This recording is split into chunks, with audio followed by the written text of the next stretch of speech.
This afternoon, there's some things I want to discuss. First of all, I want to acknowledge someone in the rear, Mrs. Linda Rosenthal, who's the governing board president. Would you stand, please?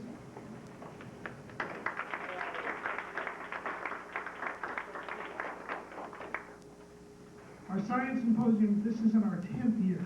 This is very exciting for all of us. I think you'll have fun with this. As I read through all of the papers that were presented in my classes, I learned an awful lot of interesting information. Science is on the fast track. Now that the internet is here, information is minutes old, not hours old, not days old, not years old. Things are progressing quickly. I think the information that you'll get this afternoon and the topics you will hear will spur you and your interest in possibly looking for more information concerning these titles. A couple of things I want to make sure that the speakers are aware. We'd like you to maintain a 15-minute window for your presentation. We will allow questions, just a few, so that we can keep the program moving along. And if the question is, let's say, beyond the scope of the paper, then I will act as referee and disqualify the question. Okay? This symposium this year has been dedicated to our deceased president, Dr. Gina Krenitz. She served this institution as an administrator, the dean, and as our president the last couple of years. Dr. Krenitz suffered for many, many years with cancer. Although to know her and see her, you would have never known that she was suffering. She put up a heroic struggle against this terrible disease, but last October she lost the battle. It's in her memory that we dedicate this symposium.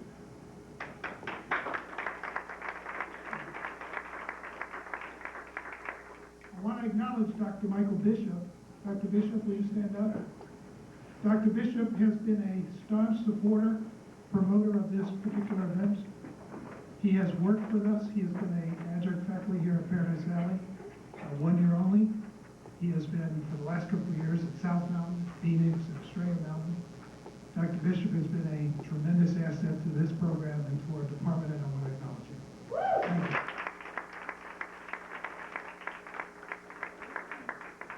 Finally, I want to tell you that this is really a celebration of you, not of us.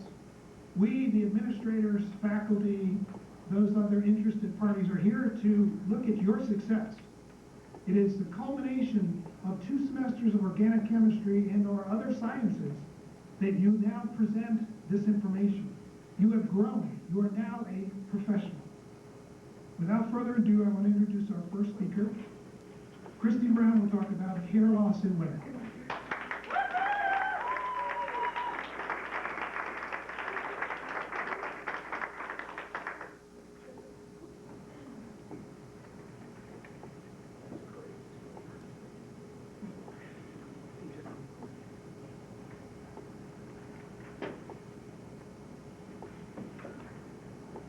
How are you guys doing? Can you hear me? Okay, good. Okay, well, I'm here to talk to you about hair loss in women. And what I'd like to say is that hair loss or hair thinning is an emotional trauma that many women experience every day. And hair loss can be caused by a variety of different things. It can be caused by something genetic, it can be caused by diet, or even it can be stress related. There are different varieties of treating hair loss, and some of them can be very extreme, such as hair transplants, or you could also go for a wig, or the less extreme, you could just change your diet. The most common cause for hair loss is androgenetic alopecia, and currently the only medication available to women is Rogaine or minoxidil. I'd like to talk to you about the life cycle of hair, the maturation process. You have first the anagen cycle, which has the hair growth process, the catagen cycle, which, as you can see down in the lower part, that's where the follicle is actually being destroyed, and the final is the telogen category, where the hair is in a resting stage. Now, about 85 to 90% of the time, your hair is in the anagen category. And less than 1% of the time it's in the catagen, and about 13% of the time it's in the telogen stage. What can happen is if the growing hair rushes too quickly to the telogen phase, then it will result in thin-looking hair. And after the telogen phase, it takes a follicle approximately 3 weeks to develop into a new anagen hair. For normal hair loss, you have approximately 150 to 200,000 hairs on your head. And color does matter. Blondes have the most, brunettes come in second, and redheads come in last. For normal hair loss, it's generally considered accepted that you would lose 125 to 150 hairs per day. Sounds like a lot. Also, daily cleansing, you might lose about 50 hairs per day. But anything beyond that would be considered excessive. There are different types of hair loss or different causes for it. The first one would be telogen effluvium, and that's basically what I talked about earlier in the telogen stage. This is an increased number of hairs in the telogen phase or in a resting point. This can be brought about by physical stress, such as an illness or a major surgery, or even anemia. And another one is emotional stress, which could be loss of a loved one, finals, having to do a presentation during finals week. Or it could be brought about by medications such as birth control pills or blood pressure medications. Even high doses of vitamin A can cause hair loss. Also, hormone levels during birth, during pregnancy or during menopause can also cause hair loss. There are a lot of fad diets around right now, and any diet that promotes rapid weight loss will cause hair loss. Many of the franchise diets also have supplements that go along with them, and these supplements typically include high levels of vitamin A, which will promote the hair loss. The third one is traumatic alopecia, and this is basically just the hair habits that you have. If you are tightly braiding, wearing ponytails, tight curlers, or if you play with your hair, bullet your hair. If you have curly hair and you try to use a process to flatten it, you could be increasing your chances for losing your hair. Now, these top three that I've mentioned, these are all fairly easy to fix. As soon as you stop the behavior, stop the medication, change your diet, then you're going to start growing your hair back over time. The last one is androgenetic alopecia. And in this case, as the name implies, it's genetically determined, although there has been evidence that it increases during menopause, which is assumed to be due to the lack of estrogen. The way androgenetic alopecia works is that you have a shortened hair growth cycle. The hairs don't grow long enough before they fall out, and so any new hairs that come in are now shorter and finer. As I mentioned before, this is the most common form of hair loss. It affects 90%. 40% of men and 20% of women experience this. That's over 20 million women in the U.S. alone that suffer from androgenetic alopecia. And the signs and symptoms differ between males and females. Females typically don't lose the frontal portion right here. They don't typically have major bald spots throughout. Theirs generally shows up in thinning along the sides and then in the lower back of the head. There is an emotional impact with this particular condition that rarely gets addressed, I should say. As we live in a culture with airbrushed supermodels on the cover of every magazine, there are a lack of role models for women to look to that are experiencing this. The panic light rarely goes off until you've already lost a third of it, so any individual hair that you start losing at that point becomes an extreme trauma. You begin to ask yourself questions like, am I eating right? Am I ill? Is it hair products that I'm using, or maybe it's the equipment that I'm using that's causing this? Why me? And you can begin to feel unattractive. There can be become your sole focus, and a major depression can ensue, which, in my opinion, back to the telogen issue, effluvium, that could cause further hair loss, just being stressed about losing your hair. The treatments, there are hormone modifiers, different categories, and the androgen blockades, the androgen receptor inhibitors, and the estrogen medicated. I was talking to you a minute about Propecia because you may have heard of this drug. This has been fairly helpful for men. It is not approved for women. Merck is the manufacturer of Propecia. They ran some trials for women, and their conclusions were that it was not effective. But you should also know that this is extremely dangerous to the embryo. It causes multiple and extreme birth defects. And so there has been speculation by dermatologists that Merck kind of manipulated the data so that it would intentionally not be approved by the FDA because they were afraid of lawsuits because of the embryo. Regardless, we're not going to know for sure until they do some independent studies on this. Right now, we currently have biologic response modifiers, you see minoxidil. And minoxidil is right now the only FDA-approved treatment for women who suffer with androgenetic alopecia. It's interesting to note that minoxidil was actually never intended to be a hair loss medication drug. It was actually designed to treat hypertension, and it just happened to be a happy coincidence that it helped hair regrow. This is just a decision model for treatment. If you have signs and symptoms of hyperandrogenism, then you may want to check for hormone abnormalities and treat that way. If not, then you may go the minoxidil route. 2% minoxidil twice daily. If you do have improvement in this, you'll have to continue treatment because if you stop using minoxidil at any time, it will all reverse. Any hair that you've grown will fall out. If either one of these is no, then you're left with the option of, is it severe enough that I actually want to go the route of a hair transplant or a wig? So how does minoxidil work? It's a drug that's dissolved in a mixture of water, alcohol, and glycol. It's applied directly to the bulb regions that are affected, but minoxidil is a stable and an active drug. So we have to do something to make it unstable and active. Well, fortunately, there is a naturally occurring catalyst in our body called sulfonyl-transferase. And sulfonyl-transferase will convert the minoxidil into minoxidil sulfite. Minoxidil sulfite will then activate potassium channels in the cells, which will stimulate hair growth. The exact molecular mechanism for minoxidil is not actually known at this time.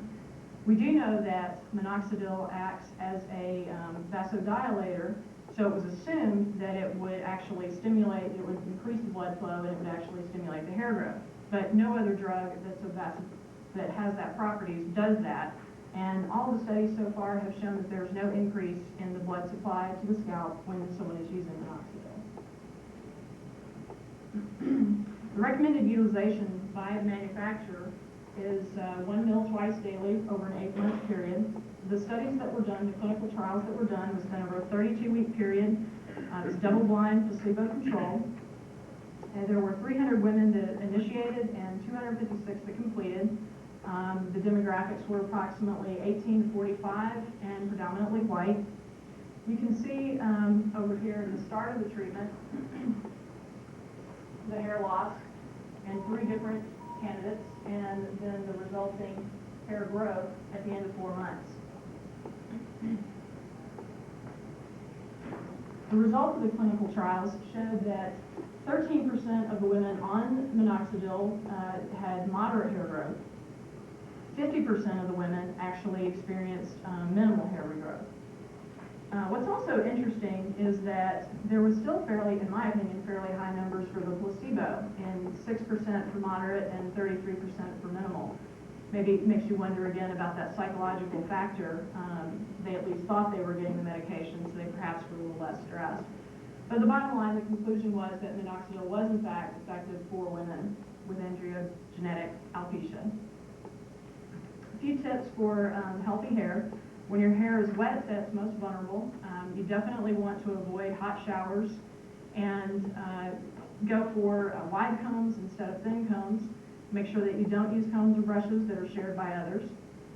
The texture and condition of your hair is important, so when you're choosing any kind of product, shampoos, conditioners, so forth, make sure that you identify whether or not your hair is, fine, medium, coarse, oily, dry, normal. It does make a difference. And many experts advise you to switch up your shampoos periodically. It is interesting that protein formulas will add body to the hair, and obviously avoid any kind of weaving ponytails, any kind of tight tension that might cause you to have hair loss. Also, keep your blow dryers on the lower settings. The high heat can also irritate. In conclusion, baldness is estimated to affect 40 million men, 20 million women. It's a $1 billion a year industry, and yet in spite of this, Rogaine is the only approved medication for women. It costs approximately $600 a year. If you stop using it at any time, you're going to lose whatever you've gained. In my opinion, I think that this is pretty much an open field. I think that there's a lot of opportunity for research and advancement. I think there's a lot of opportunity to evaluate the emotional side of this as well, and how it impacts and plays a part in this. So, are there any questions?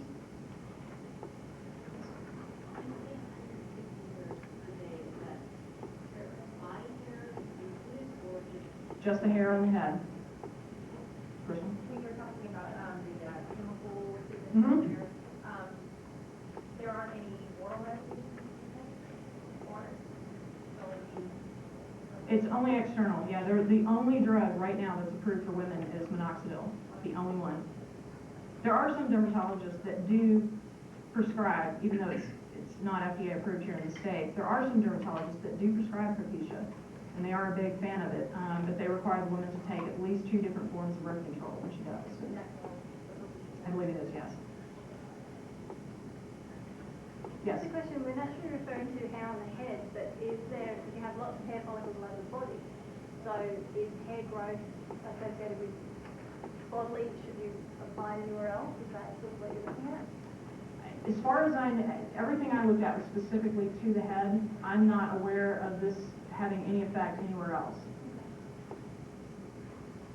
Anyone else? Okay, well, thank you very much.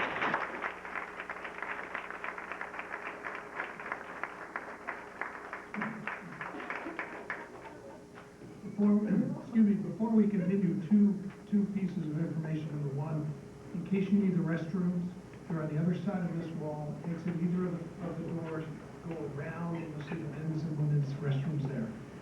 Next, I would like to acknowledge our interim president, Dr. Paul Dale. Would you please stand? Dr. Dale.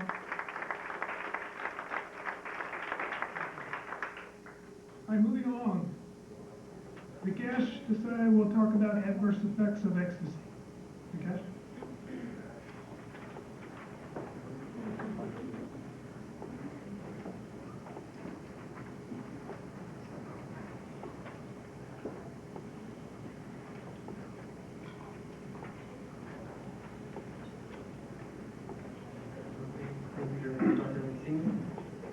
I'll be talking about the adverse effects of ecstasy.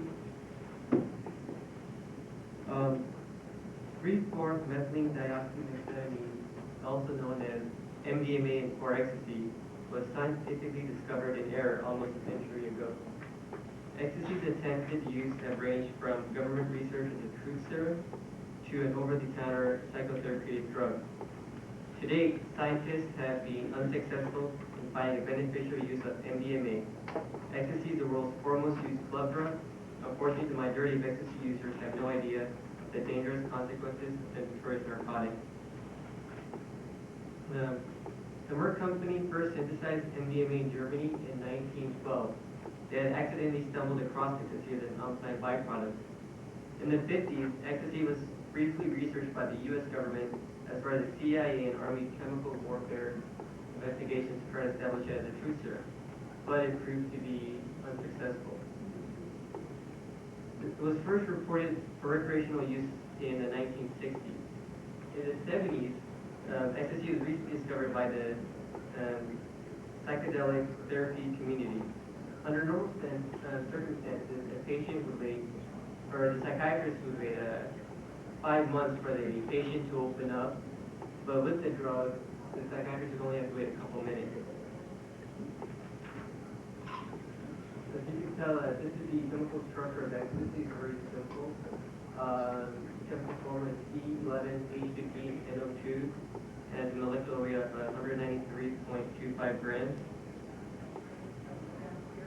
It's a semi-synthetic chemical compound with both psychedelic and stimulant effects. Ecstasy in its pure form can be used as a white crystalline powder. Ecstasy is usually seen in capsule form, pressed pills, or loose powder. It's a central nervous stimulant, hallucinogen, and a selective serotonergic neurotoxin. Most people who use the drug have no idea what ecstasy is or what it does and how it affects you. The prices of the pill are determined by availability, demand, and the individuals who sell the drug. One tablet of ecstasy can cost between 25 to 50 cents to manufacture, and the profit margin for one drug could be as high as 10,000%. There are several ways of taking ecstasy. It can be swallowed, snorted, smoked, injected, rectally inserted, and used as eye drops. There are several names of ecstasy. Some of you know, like, ecstasy, E and X. We can also be called disco biscuit, blood drug, E and X. So if you go to a club, you only ask for $1,000 to make sure when you order it. Also, these are several other, these are like examples of tablets. And what happens is, like, the people that produce the tablets put their own logo in it to differentiate theirs from somebody else. And there's, like Playboy Bunny, you got Pax, like Stanley Champion, McDonald's, Organ Stanley.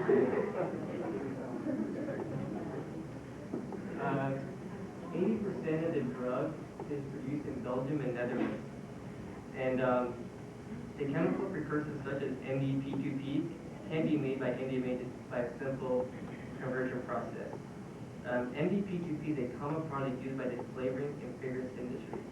Actually, this one guy got busted for having $400,000 worth of ecstasy in his bathtub, and he did not go to jail because he said he was trying to make deodorant. Because if you're smart, it means you got out of jail this fight. By taking up from his scenes.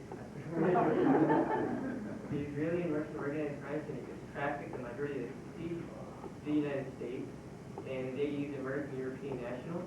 They also use the express mail service, commercial flights, air freight shipments to move their products.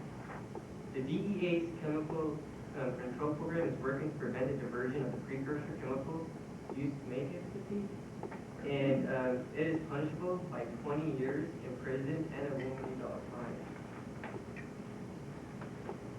Pediatric clinics of North America states that onset action of ecstasy when taken orally is 20 to 40 minutes. Peak action occurs 60 to 90 minutes, and it typically lasts for about 3 to 5 hours. Metabolism of MDMA may not be constant, especially with high dosages due to the potency of the strength of the drug. The effects after taking ecstasy have been described in 3 steps. One is the initial disorientation. Second is yielding to tingling and occasional jerking. And the third is happy friendliness. There are some positive effects, like I said, that psychiatrists would use. Well, it increases your energy level, increases self-sight, and spiritual awareness. But it does have negative effects. Negative physical effects include nausea, sweating, chills, sexual dysfunction, seizures, blood clots, elevated blood pressure, and increased heart rate.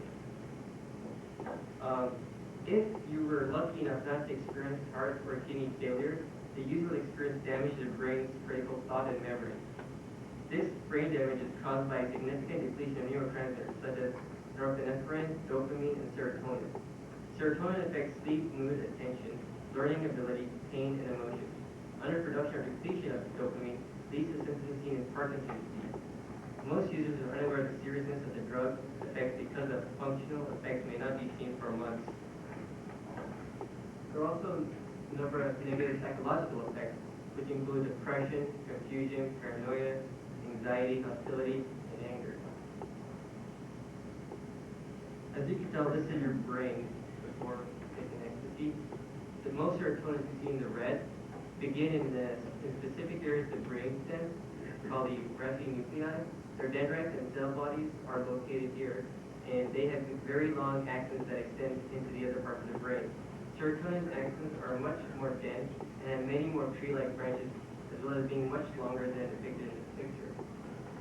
While some brain cells are short and confined in particular brain regions, this is not the case with serotonin cells, which is why serotonin plays such an important role in so many brain functions, such as the regulation of mood, heart rate, sleep, appetite, pain, and other things.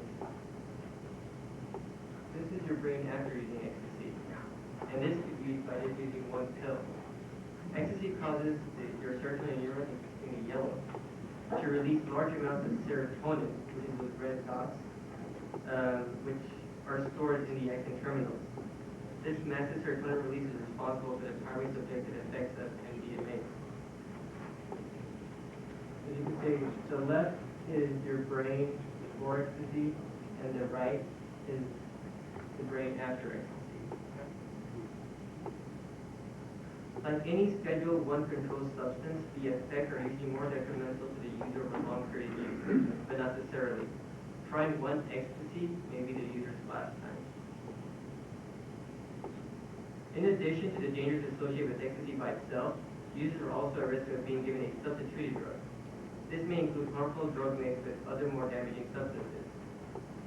PMA is another drug similar to ecstasy and has the same effects, but it takes longer to take in effect than ecstasy. Ecstasy usually takes 20 to 60 minutes to take for the user to feel the effect. Well, if a person says PMA, which takes longer, they might think that they have a weak ecstasy, and they might take more of the pill to try to compensate, which might result in just due overdose. In addition to substitute drugs, there are other dangerous ecstasies such as pain drugs, like they have PCP, LSD, and other drugs that they put in there. These substitute drugs are often sold as ecstasy and are increasingly in popularity among dealers looking to cut corners and keep clientele. Actually, a side note, they have found 37 cases just in the valley, like mostly in Scottsdale. They found 37 cases of where the ecstasy drug wasn't actually ecstasy. It was either a substitute drug or a drug containing PCP. And there are, I believe, 1 or 2 deaths just in around Scottsdale, and 20 in the United States in the last 2 years. The American Journal of Emergency Medicine reported clinical and toxicokinetic data for 7 patients treated at 2 London hospitals following ingestion of ecstasy in local nightclubs. All patients were present on the same day between the hours of 6 and 8 in the morning. 3 of the patients were found to last in or around the nightclub and arrived in the emergency department by ambulance, and the other 4 admitted themselves in. Of the 7 patients, 2 died. 1 had a temperature of 106.9 degrees Fahrenheit and remained in the hospital in critical care for 44 days and was later discharged with brain damage. All the 7 patients had symptoms which included increased heart rate, body temperature, blood pressure, as well as dehydration. The number of ecstasy users have increased from 168,000 initiatives in 1993 to 1.8 million new users in 2001. The DEA stated that in 2000, more than 6.4 million people ages 12 and older reported they had used ecstasy at least once in their lifetime. In 2002, the number of new users rose to 10 million. The Drug Survey on Drug Control Use and Health found that 15.1% of 18 to 25-year-olds surveyed in 2002 used ecstasy at least once in their lifetime. Among college students, the amount of ecstasy users have increased by 10-fold from 94 to 99. Around the same time, the perceived availability to get the drug increased from 22% to 51% over the past decade. One recent European study found that 91% of those who attended raves have used ecstasy, and the DEA estimates that 750,000 tablets of ecstasy are used every weekend, just in New York and New Jersey alone. In 95, hospitals who were participants in the drug abuse warning network, known as DUN, reported 721 cases of ecstasy. These cases documented the number of times they referenced MDMA or ecstasy was made during a drug-related emergency department visit. In 2002, hospital reports rose to 5,546 cases of patients who mentioned ecstasy. 75% of all these cases were reported by patients 25 years of age or younger, and it's right after DHT, which is also known as a daybreak drug. Although 3,4-methylene dioxyamphetamine, also known as MDMA or ecstasy, was originally discovered by scientists in error. Most of the byproducts were high. Ironically, MDMA or ecstasy is just used for that, just getting the users high. Scientists tried unsuccessful for over half a century to find a constructive use for MDMA. Now, ecstasy is widely proven to be one of the world's most infamous narcotics.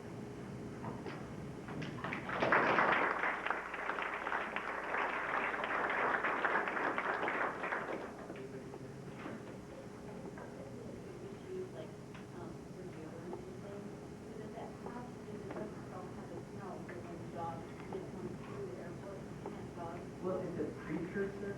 So you know how when you have a chemical and you add another chemical, or you go to heat it, or you any type of conversion process, you change the entire drug. So it's a precursor to make MDMA. That precursor is also used by the flavoring and fragrance industry. But if you add some other stuff into that NDP2P precursor, you can make ecstasy. And that's why people are buying, NDP2P is legal, because it's used to make deodorant. But people take that legal product, and like Dr. Mancini said, no, you have the brain to do anything from illegal substances and make it illegal. And that's what they did, was they changed it and they made it illegal and turned it into like a legal.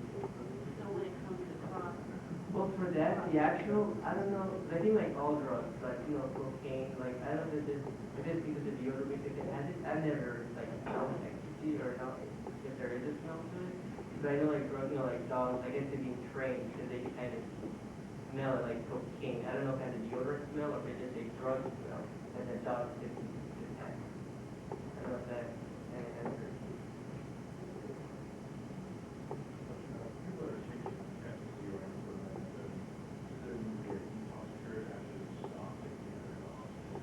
Well, with MDMA, let's say they just did research on non-human primates. They gave the non-human primate, I think, 4 days of MDMA. The effects lasted for 6 to 7 years. Now, let's say your serotonin, let's say it's at 100%. You take let's say you take ecstasy, it'll go down to 50%. It'll take 6 to 7 years to get the serotonin level back up. But it won't be at 100%, it'll be at 80, and that'll be your maximum. So every time you take it, it'll increase back, but your maximum level will keep on decreasing. And that's why people that take ecstasy, they can't think firmly, because it deals with memory and thought, so it's harder for them to remember certain things. Yes? Ecstasy, that's all. Ecstasy. Yeah, actually, it's called ecstasy. It's combining ecstasy and Viagra. There are both beneficial and negative effects. The positive you probably all know. The negative effect is that sometimes it does cause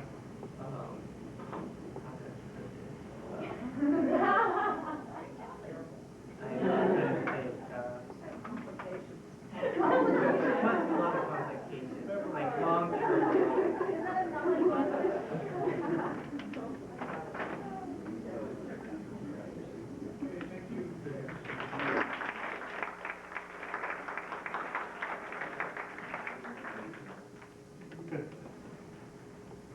Our next presenter, the application and future use of gene therapy by Jake Gertzen.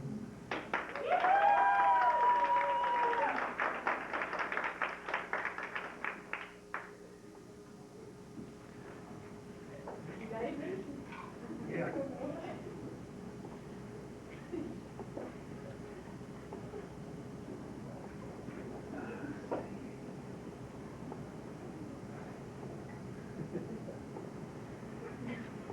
Well, Dr. Mancini wasn't lying. My name is Jake Grossman, and I represent the animal.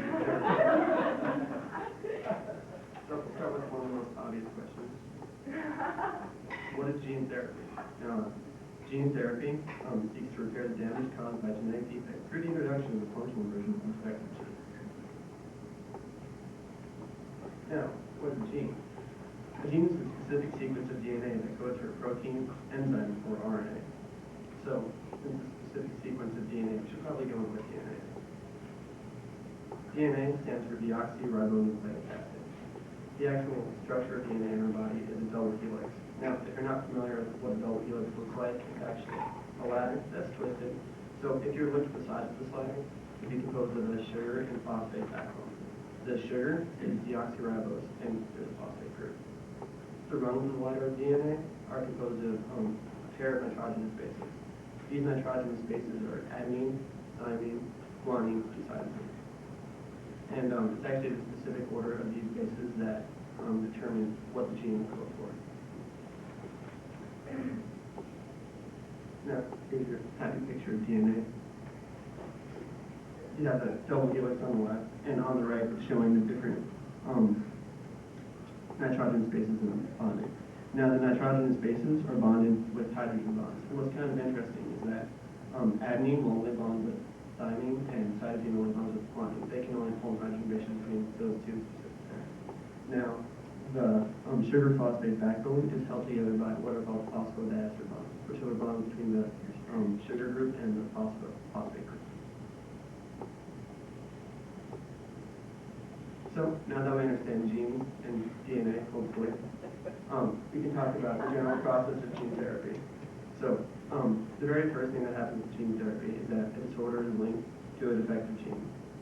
The next thing is that a functioning version of the gene is isolated and removed from a healthy individual. Then that gene is inserted into a vector. The vector is then cloned. Then vectors are inserted into the person with the defective gene. And finally, the vectors cut out the defective gene from the host cell and insert the functioning gene. So we'll talk about that in a little more because I'm sure you did really smart. I'm proud of yourself. So first you have to discover the defective gene. Now, many diseases and disorders have already been linked to defective genes, and just some examples of this are color blindness, dwarfism, muscular dystrophy. And the way that scientists figure out if a disorder or disease is related to a dysfunctional gene is by sequencing the genomes of a lot of people who have the disease, and then sequencing the genomes of people who don't have it, and looking for patterns of big differences.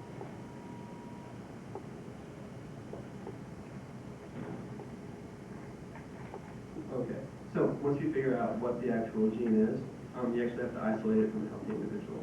Now, to do that, you have to collect some DNA from a healthy person. And that can be done by taking any hair or skin cell or white blood cell from any person and just going into the nucleus and taking out the DNA. Now, the DNA is a long strand, so we actually want to get just the functioning gene.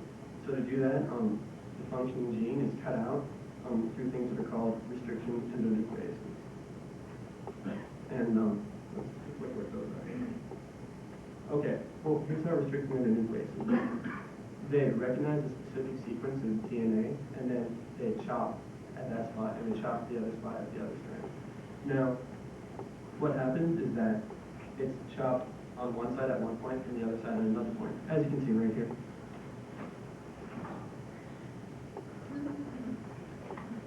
Now, what this does is it makes it so that the two strands have a section where they're single-stranded.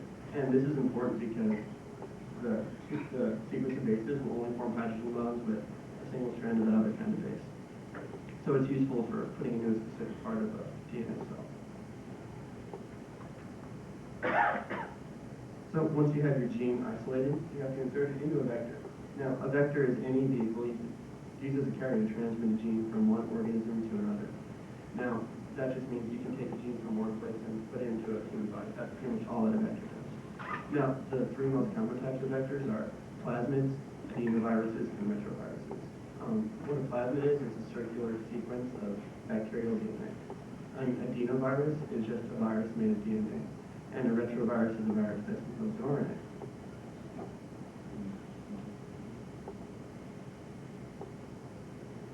There's one.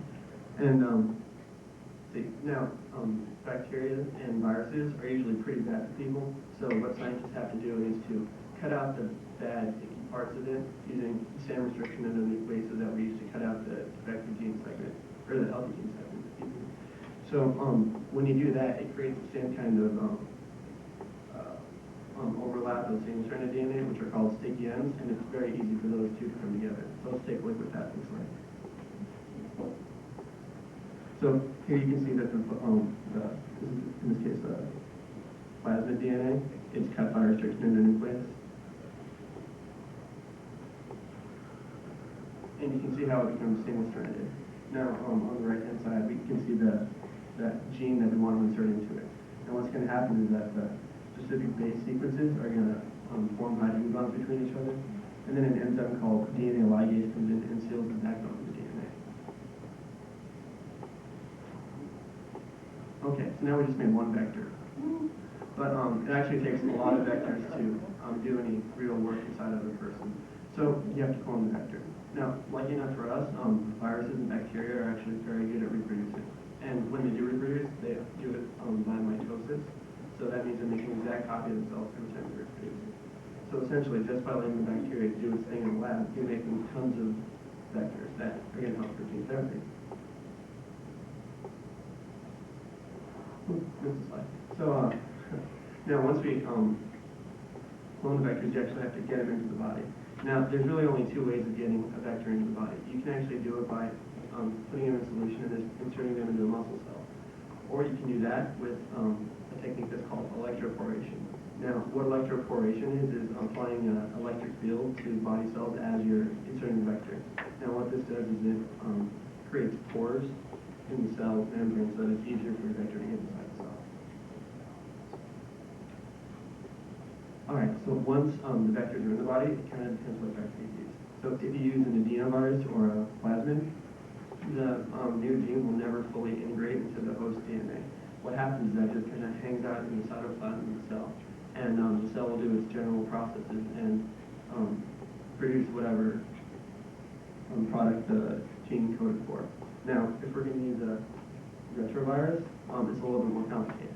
But in this process, the gene is actually inserted into the host genome, and the defective gene is taken out. Now, the retrovirus does this by undergoing a process called reverse transcriptase. So, if you can remember, I said that a retrovirus is made of RNA. We want to get DNA into the cell. So the retrovirus goes from RNA to DNA. At that point, it cuts the defective gene out of the cell and cuts the new happy gene out of the cell. And then the two hydrogen bonds come together, and the DNA ligase will come in and seal the phosphodiester backbone.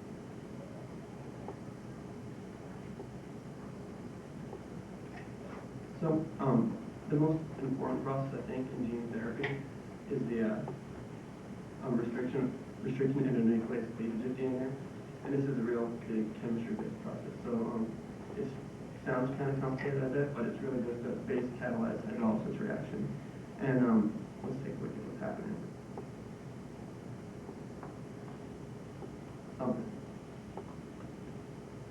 No pictures, that's too bad.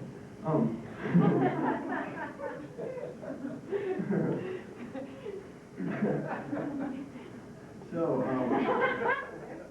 well, we'll go over what happens anyway. If you might see it quite a lot. I'll tell you. If you're looking at DNA, hydroxyl ion will come in and it acts as a base, a Lewis base, or Bronsted-Lowry base, and it removes the proton from the hydroxide group. This leaves oxygen with a full negative charge. It then uses its pair of electrons and it bonds to the positive phosphorus. Hope you guys get this picture. Sorry. And so then, once it bonds to the phosphorus, it creates the 5-member ring. And then water comes in and hydrolyzes that bond and splits the DNA into 2 segments. That's how it gets cut out, and it can actually be done synthetically in the laboratory here. And it's kind of a neat organic chemistry process, and very easy to do. So that's what I said. There's a picture. Oh, happy days. Okay. So the first picture, that's where the base is coming in, and you can see that it's taking off a proton from the hydroxyl group. Now this is actually RNA that you're seeing, because I couldn't find a nice picture of DNA. But the same process happens in DNA. So the base comes in, takes off a proton from the hydroxyl group. Then water gets kicked out, and as you can see, the oxygen is left with a negative bond. It then goes and attacks the partially positive phosphorus.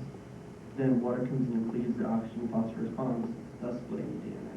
So I knew it would make sense to you when you saw the picture. I can see why.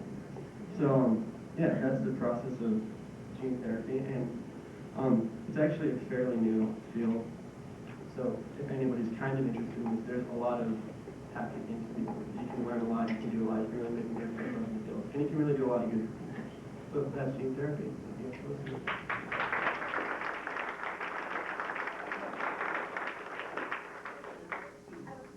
Question?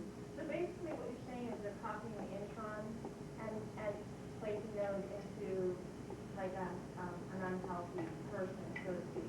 What's the success rate of this type of therapy, and how long does it last? Like, does the replication continue, or does it stop? Well, that's actually the exons that they're inserting into the DNA. The exons? The exons. Okay. And then, Well, isn't it the introns that hold all the information? What goes the back? exons get expressed. That's the word. So, and as for the success rate, it really hasn't been very good, to be honest, with gene therapy as of now, just because they see the flaws being getting the vector into the body cell. Because once you insert it into the body by any means, it's kind of like a crapshoot of whether it's going to get a good cell or not. And what was the last part of your question? How long it lasts? Yeah, because will it stop replicating if it's not actually going where it's supposed to go? Well, it only replicates in the lab because it's on a specific sugar plate that only works there. Once it's actually in the body, it's not going to replicate anymore. But if it actually gets into the cell, it'll live for as long as the cell life is. So that can be anywhere else. I think one as long as 9 months.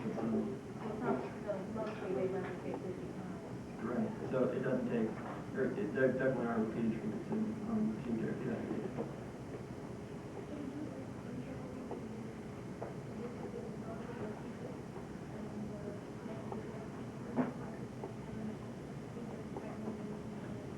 There's no reason, considering DNA, why you can do that. I think the only concern would be that fetuses are generally pretty fragile, so it'd be kind of a risk to the pregnancy to do that. I actually haven't. What have you read?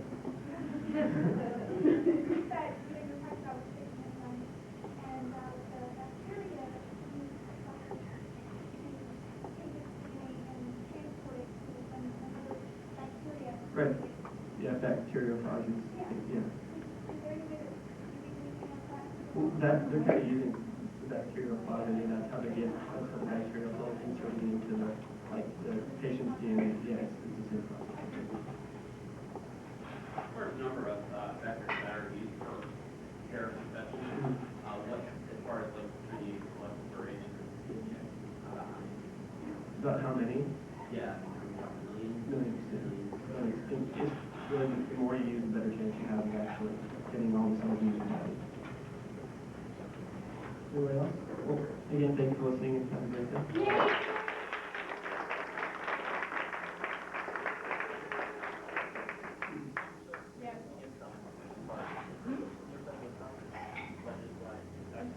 Our next presenter will be Craig Milton talking about halitosis. Craig?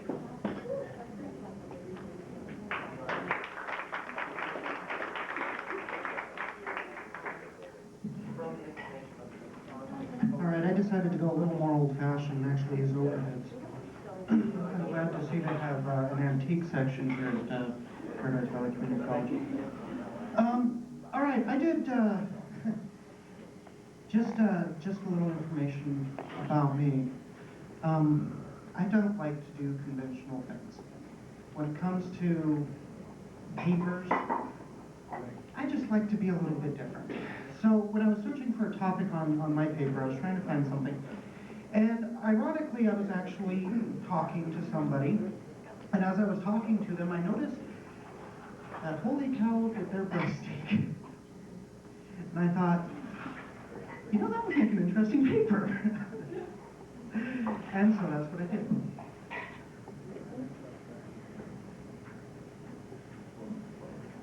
Yeah, that works. Halitosis. Okay, a little bit of a brief background on halitosis. First of all, how many of you guys have actually heard of the word halitosis? Good. Now, when most people think of halitosis, they think of regular bad breath. That's not halitosis. Okay? It is bad breath, but it's not the typical bad breath that you think of that you can cure with a mint or brushing your teeth. That's not halitosis. There are actually two different kinds of bad breath. There is pseudo-halitosis, which is just imaginary. That's where people think they have halitosis, but they don't. And then there's halitosis.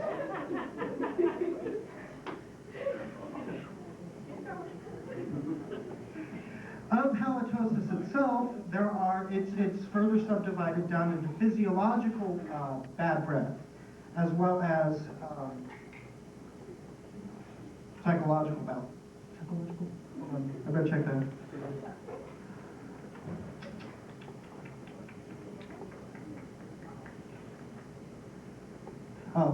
Physiological and pathological. There we go. That works a little better. I'm going to carry this with me. All right, physiological bad breath. Okay, this is the bad breath that most people think of when they think of halitosis. Okay, physiological bad breath is bad breath that can be cured with a mint. You can take a piece of gum and it will get rid of it. It'll cover it up. Okay, that's physiological bad breath. Physiological bad breath, actually eating an onion, cabbage, stuff like that will cause that. Okay, halitosis itself is actually a disease. It is a disease that originates in the mouth, in the oral cavity. Okay, 90% of it originates in the oral cavity. And it's actually caused by bacteria. I'm sure you guys have heard of gingivitis, plaque, periodontal disease. All of these will actually cause halitosis, genuine halitosis. Okay? Now, halitosis is actually much worse than most people realize. It's worse than the regular bad breath. A mint, a piece of gum, brushing your teeth is not going to get rid of it.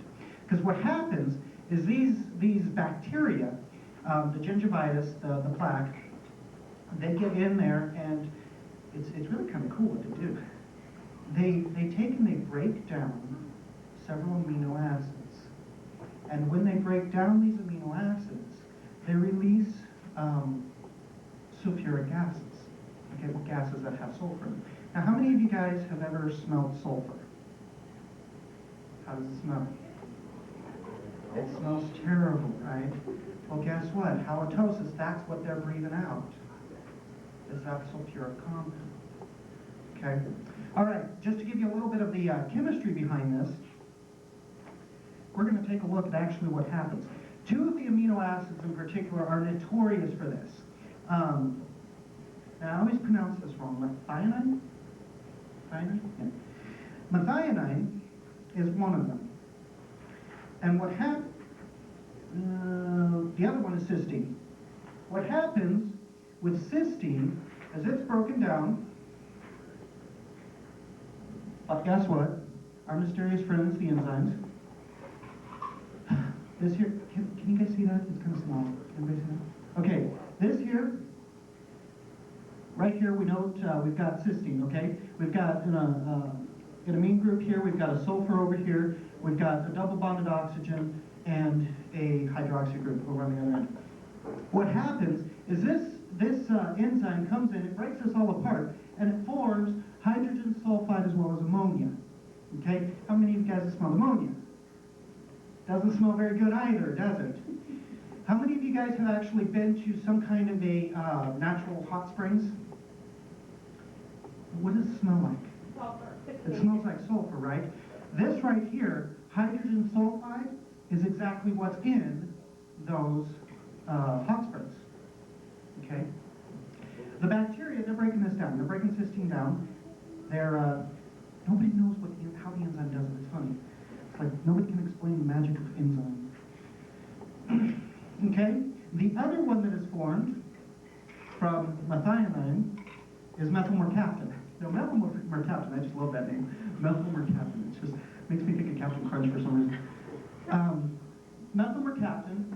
Over here, it's got a sulfur bonded to a methyl group, and then to the rest of the chain over there.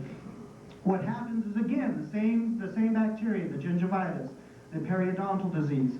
They break it down with another enzyme, and here they form, they form this right here, which is methyl mercaptan, which has the sulfur group bonded to a methyl group and a hydrogen. Methyl mercaptan is the same ingredient that they put in natural gas at your house, so that you guys can smell it. Okay? That's halitosis. Okay? Halitosis is basically having an exit. Now, I don't want you guys to think that you're not supposed to have the bacteria there, because to a degree, you are supposed to have that bacteria there. However, if you have too much of it, what happens is it causes this. Okay? Treatments. There are two actual treatments for halitosis. One is a physical treatment. Don't raise your hands, but has anybody had their tongue scraped? Basically what they're doing is they're just taking and scraping off the bacteria. Okay? The bacteria actually live in the grooves in your tongue, down by the taste buds.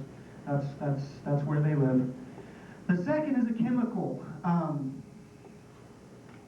treatment, and this is a lot of fun. Okay? When I first saw this, I sat there and looked at it, and I looked at it, and I went, how in the world did they come up with this? What they do is they use a compound called chlorine dioxide, specifically for the hydrogen sulfide. ClO2. Okay, we're all chemistry students. We've all gone through at least 2 years of chemistry. What in the world is wrong with ClO2, that particular compound?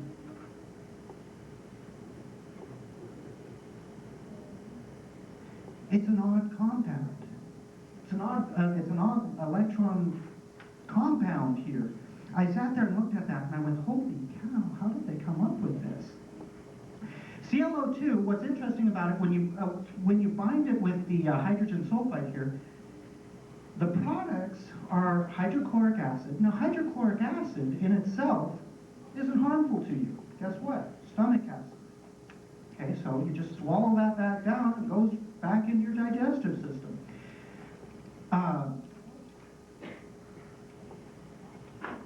Sulfur dioxide, there we go.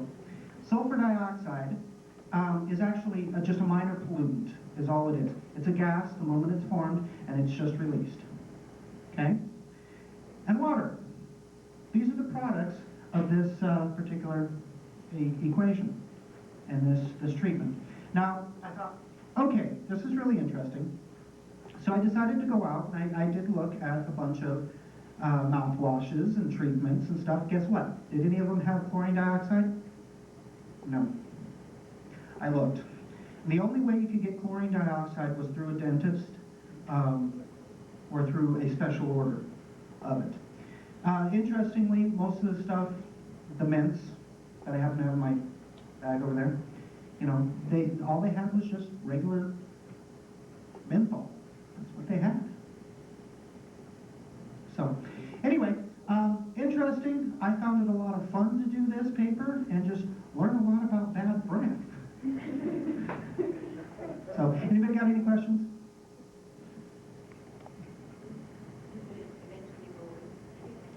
With this particular treatment, you have to keep doing it. The tongue scrape is actually going to be a little bit more permanent because you're actually getting rid of the bacteria. Here, you're not getting rid of the bacteria that's forming the sulfuric compounds.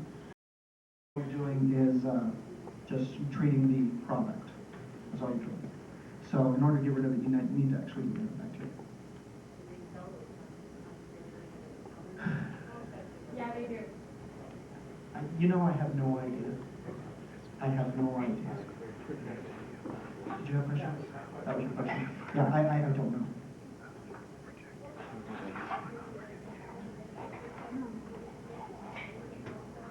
It's a liquid. It's a liquid. Yeah, it's just kind of like a mouthwash. Usually, it'll be something along the lines of Listerine. Is how they'll prescribe it. It'll be inside something like that. That's how they usually have chlorine dioxide. Yeah, the chlorine dioxide is probably used in that. I've heard of people using chlorette. Okay, I haven't. Actually, as mint per se. I didn't really study that, so I don't know anything about it. I did hear and looked up a little bit. They are experimenting with zinc-containing compounds, but I didn't really look anything up on chlorophyll, so I don't know.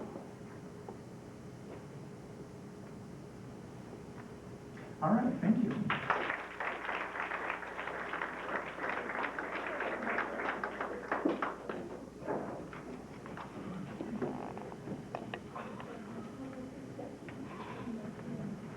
Keeping with our theme of drugs, we're going to get into meth labs, and Michelle Myers is going to talk to us about that.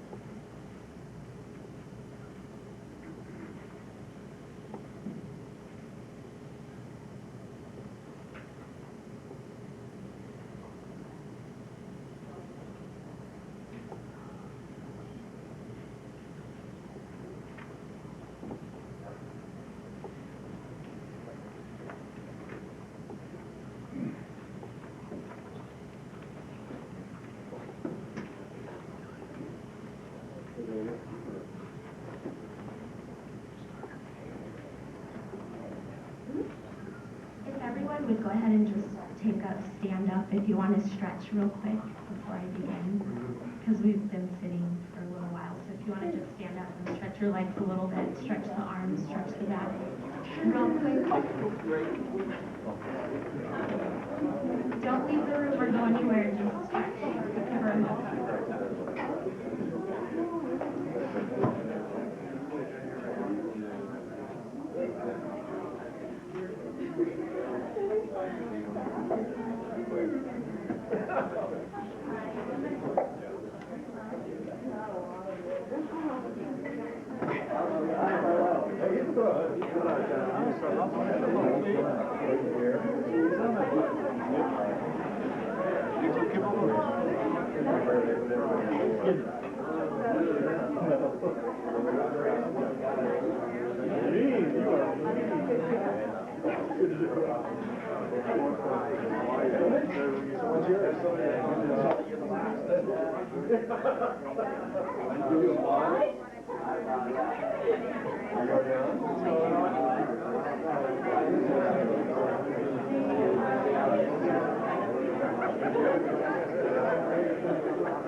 Monday is We'll be talking about sweets later, sugars. All right, we're going to continue with meth labs, and Michelle's going to talk to us about that.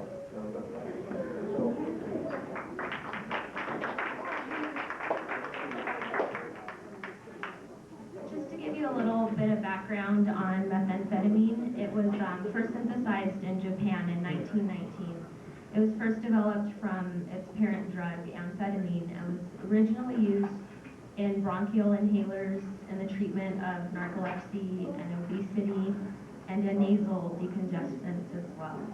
In the early 1970s, meth became a Schedule II drug with little medical use and a high potential for dependence and abuse. It is a long-acting, powerful, psychological, and physical drug stimulant that is highly addictive. Meth can be used for attention deficit hyperactivity disorder, also known as ADHD. Most of you have probably heard of the term clandestine, meaning secret or concealed. It's a common word used or a term used to describe meth labs as a collection of ingredients and materials used to manufacture illegal drugs. The key component of methamphetamine is ephedrine, which is a controlled substance. The finished form of meth usually appears as a powdery substance in a wide range of colors and is solid in pill form, capsules, crystals, and powder. It may be odorless or give off a chemical smell. Meth is known to be injected, snorted, swallowed, smoked, or inhaled in the crystal form. Some of the common street names for meth is vitamin C, crank speed, ice, croak, zip, Christie, crypto glass, fire, several different street names. It's being made in several different types of drug laboratories. They've been found in kitchens, bathrooms, bedrooms, garages, outbuildings. Some have even been discovered in car trunks, backpacks, houseboats, hotel or motel rooms, mini storage units, and businesses as well. The main purpose of these drug labs is to produce illegal drugs cheaply, quickly, and secretly. The process of meth, the actual cooking process, involves heating materials that are explosive, toxic, flammable, and corrosive. And actually what struck my interest in meth labs is early part of this year I was watching the news, and it just seemed like every time I turned on the news there was a meth lab bust. And come to find out, the seizing of meth labs has actually decreased within the past years, which is interesting to find out. And I didn't realize how dangerous these meth labs are, because they can explode at any time and you could be living next door to a meth lab. Approximately 34 different chemicals can be used to produce methamphetamine. Interesting to find out, most ephedrine is smuggled through Mexico into the United States. And ephedrine and pseudoephedrine is actually manufactured outside of the United States. The major producer of ephedrine is actually Germany. It's easy to purchase over-the-counter cold and allergy tablets containing ephedrine and or pseudoephedrine, which can be placed in alcohol, a solution of alcohol, water, or other solvents for several hours until the pseudoephedrine or ephedrine separates from the tablet, which is part of the ephedrine or pseudoephedrine reduction method. There's several different supplies or household products that can be used to produce meth. The list is endless. One of the processes or synthesis of making methamphetamine hydrochloride is using ephedrine plus thionyl chloride, which gives you N-methyl alpha chloroamphetamine. You can add lithium aluminum hydride to that, and that gives you HCl plus N-methyl amphetamine. If you heat and evaporate water, that gives you methamphetamine hydrochloride, and actually have a postboard of this synthesis so that you can all kind of see. And just to kind of educate you on the entire process of one of the methods that meth is made. I hope that you don't get any ideas, but the name is educate you how it is made.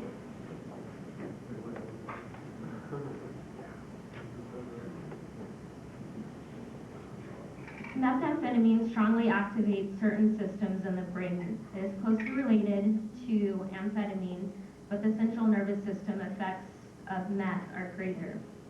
Immediately after smoking meth or intravenous injection, the user experiences an intense rush or flash that lasts only a few minutes and is described as extremely pleasurable. Snorting or ingesting meth orally produces euphoria, which is a high but not an intense rush.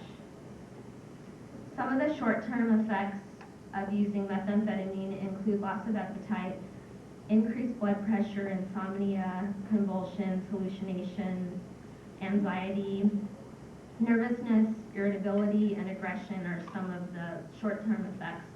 Some of the long-term damage would be stroke, heart and blood vessel toxicity, addiction, Alzheimer's disease, extreme paranoia, also delusions of parasites of insects under the skin are just some of the long-term effects, depending on the amount of meth taken.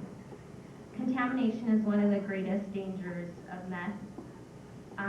Meth labs occurring by ingestion, secondhand smoke, soiled clothing, household items used in the lab and through the skin.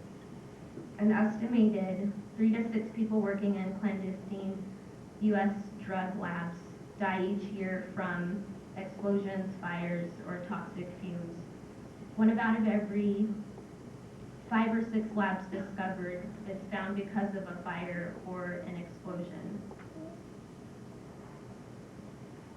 Most of the chemicals used to produce meth are often stored in unlabeled drink or food containers on countertops and floors, which places infants and toddlers at an increased risk with their childlike behaviors, crawling on the floor, playing on the floor, putting their hands and other objects into their mouths. Most of these lab cooks are usually on drugs or they're on highs, and they don't know or realize what they're doing, so it's very dangerous. Also, many lab cooks do not take basic lab safety precautions. Like I mentioned, most of the people that are running these labs are working under the influence of drugs or alcohol, contributing to some of the explosions. As you'll see in the video that I will be presenting, you'll actually see what a potential meth lab could look like, and it lists the various hazards as well. Just to give you an idea about the cleanup costs, the average cleaning up cost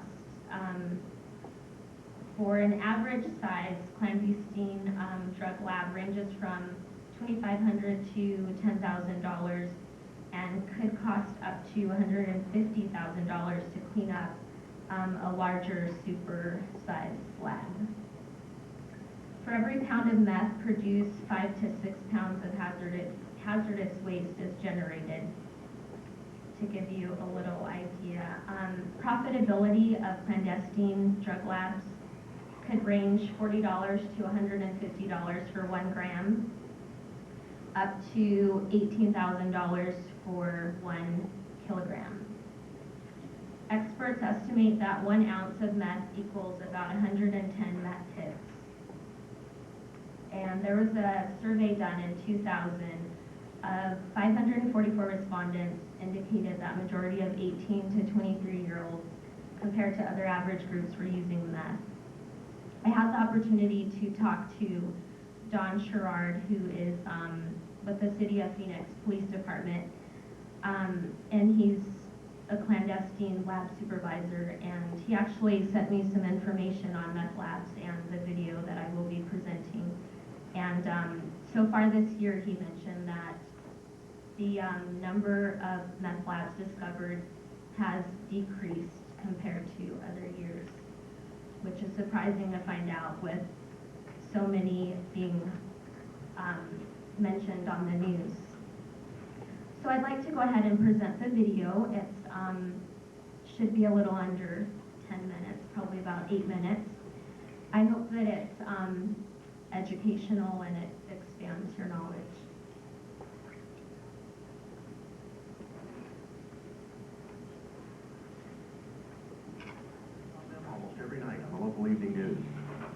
But what exactly is a meth lab? Would you recognize one if you accidentally stumbled upon one? And if you somehow find yourself inside a lab, what should you do or not do to protect yourself? Now you may be asking yourself, what does a meth lab have to do with me? Because methamphetamine use is at a crisis level in Arizona, it not only devastates the user, it tears their families apart, destroys communities, and can do irreparable damage to our environment. In short, it affects all of us. Because of its clandestine nature, you may be living in a neighborhood where there's a meth lab operating, you just don't know it. But you're far more likely to encounter a meth lab while you're on the job. Actually, some of our best leads are from you, City of Phoenix employees, sanitation workers who notice an unusually high number of Sudafed boxes or syringes strewn around a yard or inside a dumpster. City engineers who report chemicals commonly used to manufacture methamphetamine contaminating our drinking water. Or it could be a neighborhood services worker reporting suspicious activity or traffic in and out of a rundown house 24 hours a day. In a very real sense, because of the mobile nature of your job, you have the ability to become an extended set of eyes and ears for the police department, and consequently a crucial part of our crime-fighting team. Lieutenant, I've often heard the community is indeed the eyes and ears of the police department, but this takes on a whole new dimension. What makes you think this training will work?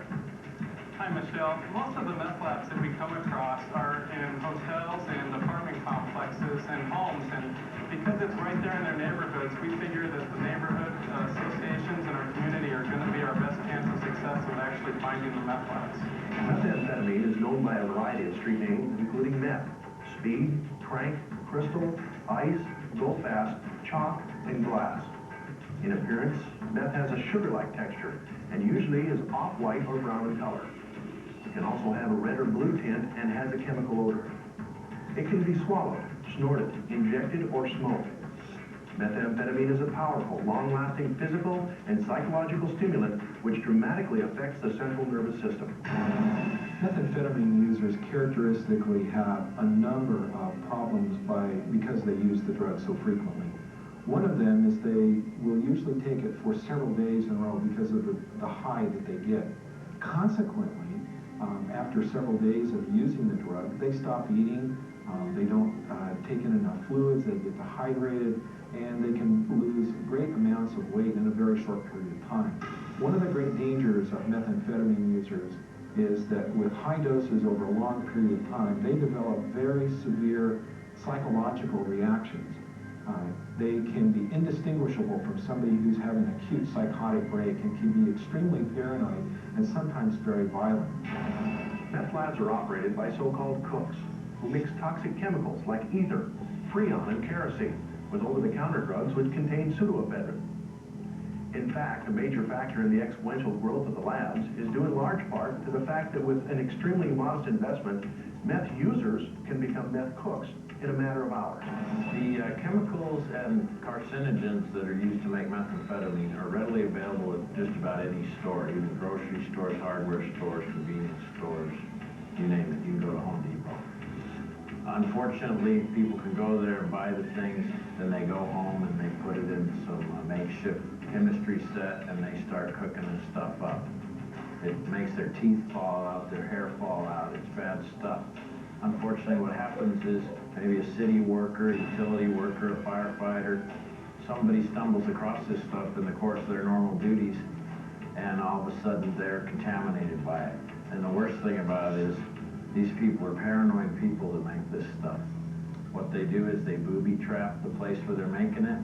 You go in there, you might flip on the lights, flip off the lights, do something that you think is normal, and all of a sudden the whole place explodes, it's on fire. And then we get there, but unfortunately it's too late for you. Since safety is our #1 priority, it is extremely important that you're able to recognize a meth lab when you see or smell one.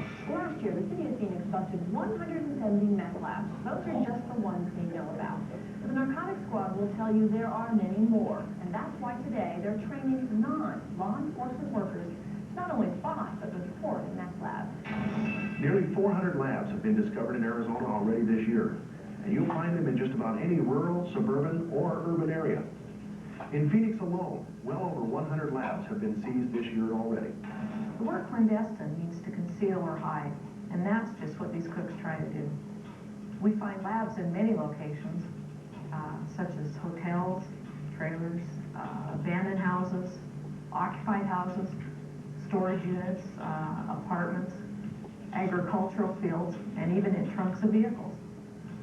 Some visual cues that you can look for are an unusual number of boxes of Sudafed, Red Devil Lye, Pullman fuel, glass beakers, flasks, Pyrex containers, even red or reddish purple stained coffee filters. If you smell any unusual odors such as rotten fish, rotten eggs, dirty diapers, or ammonia, be suspicious. Once again, your safety is of the utmost importance. If you suspect a meth lab, leave the area immediately. Anyone without proper training and protective gear should stay away from any suspected lab. Immediately contact your local law enforcement agency to notify them of your suspicions. Call 911 if you think you've been exposed to toxic chemicals. Law enforcement narcotic teams are trained and equipped to investigate suspected labs. Let them do their job. On one hand, this might sound like risky business. Let's just be clear. You're not asking citizens to make arrests or to be the police department, are you? No, absolutely not. If they smell or see anything, they need to call 911 and get some professionals out there. The officers that actually go into a meth lab, they have to wear SCBAs. They're specially trained and certified to go in. In fact, a normal police officer, we don't even allow them in without the special certification. If you somehow find yourself actually in a meth lab and encounter chemicals, don't turn off the burners. Don't add water. Some chemicals are water reactive, and adding water can make a problem worse. Don't even turn on or off the lights. The lab may be booby-trapped, or an electric spark may cause an explosion. As you can see, the best thing you can do in this potentially lethal situation is get out of there as fast as you can. And once again, call your local law enforcement agency. Try to be a good witness. Use your senses. What did you see? What did you smell? The more information you can provide us, the better equipped we'll be to go in there and eradicate the problem once and for all. But what about the larger issue? What about the total disregard meth lab operators have for the enormous devastation wreaked upon their own communities? Lab operators who manufacture methamphetamines expose themselves, their children, their neighbors, and you to toxic chemicals, creating a very serious threat of exposure, fire, and explosion. Abandoned labs contain highly toxic waste, hazardous chemicals, and contaminated equipment. We've found toxic waste dumped along roadsides, in fields, dumpsters, and backyards. It's often dumped in our waterways or down drains, contaminating our drinking water. This toxic garbage pollutes the soil and poisons wildlife. We recently conducted a search warrant on a methamphetamine lab located in a house. The house was in a fairly nice middle-class neighborhood, about 100 feet from a middle school that was in session during the time we were out there. The lab itself was located in a shed in the backyard. Along with the lab, we found a sink that the suspects were using to dispose of their hazardous waste. They would pour the liquids down the sink through a PVC pipe that exited out the back of the shed into the neighbor's backyard. Later that evening, when I spoke with the neighbors, they had told me that they thought that the liquid coming out was water, and they thought about planting a garden out there. Fortunately, they didn't do that, and there weren't any kids back there, so we probably dodged a bullet that night. The most innocent victims of meth activity are kids. Hey, the baby got some chemicals, crystal meth, this crystal meth lab there. I know they ain't gonna call it paramedics, they're gonna take it. Yeah. The presence of methamphetamines or other kinds of stimulant drugs in any household presents a great risk for the children who are involved. Whether it's cocaine, methamphetamine, or any of the other kinds of stimulants that are illicitly sold or used in this country, small children can be accidentally exposed to them, not only after the product has been generated in a meth lab, maybe at a home, but also from some of the chemicals that are used to make methamphetamines. Acids, bases, solvents, all of these chemicals are unfortunately left around, and children have great access to them.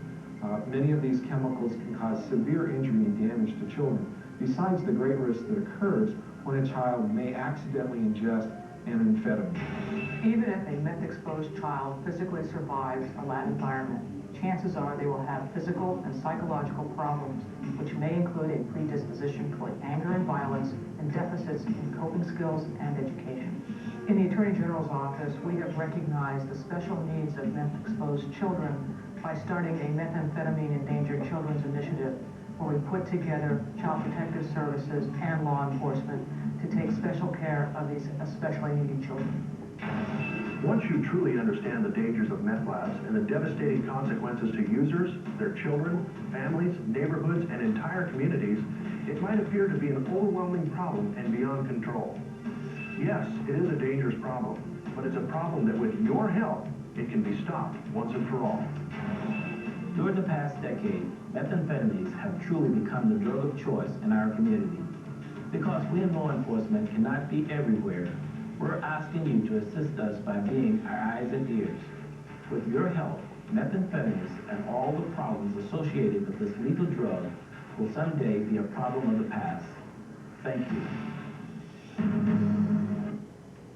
As you can see, this video was produced before Janet Napolitano was actually our governor. So just to help you with the statistics, this video was produced last year. So I wanted to show you the map just in case there's a particular state that you're wondering about.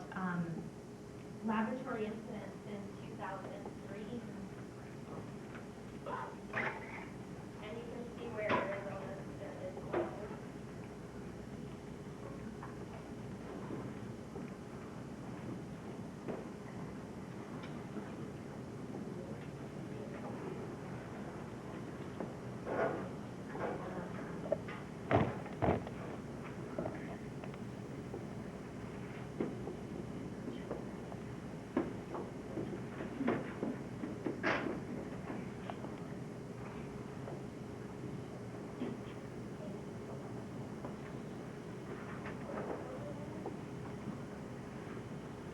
As you can see, where Arizona stands, and also the most incidents were in Missouri, 2,860, and then Iowa had 1,240, and then California, the third highest, 1,239 incidents. And seeing with the numbers decreasing, I didn't find if there's just less being discovered, if people are being a little more secretive, not as many are being found, or actually just the numbers have decreased with reducing that loss. Are there any questions? Yes. How long does it take to clear a house out of all of this? From my understanding, that the team that goes in actually, they do the best they can, but it's possible that it's so bad, depending on how long the meth lab has been used and running. It depends on how long the meth lab, I mean, once they clean it out, it could still be affected with meth. And I didn't run across that type of thing.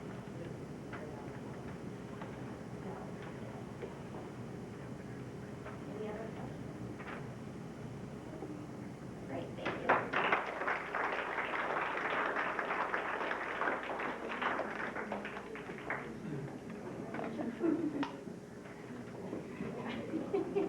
Our next presenter, Mr. Andrew Murphy, on Accountants of Janus, a historical account of chemistry's infinite realm of possibilities. Andrew.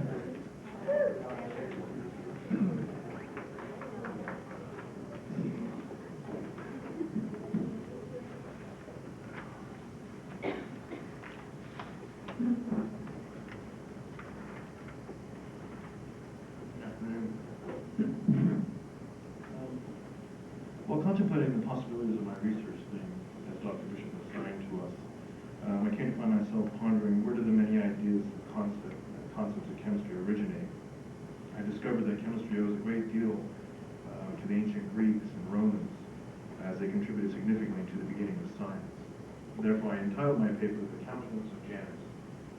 Those of you who may not know, Janus was a classical god of dates and doorways. It seemed an appropriate title, since the many discoveries of chemistry have enlightened a few so that many may understand, as this has been displayed throughout history. Keeping the original concepts of the classical thinkers in mind, and not forgetting their contributions, I now leap forward to a modern look at chemistry, in particular the research and discoveries yielded as a result of both world wars. As As most of us are familiar with esters, we may not be aware of their presence in everyday life. Isopentyl acetate, banana oil, butyl-butanoate, aroma of pineapple, and propyl 2-methylpropanoate, aroma of rum, are a few of the commonly encountered esters. The most common esterification is the synthesis of aspirin.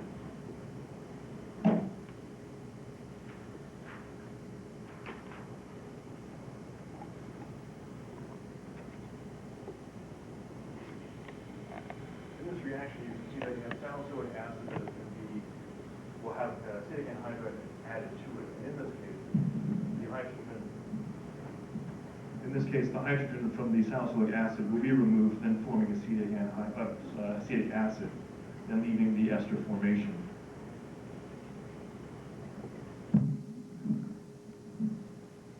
Esterification is simply the reaction between a carboxylic acid and an alcohol, which is catalyzed typically by an acid.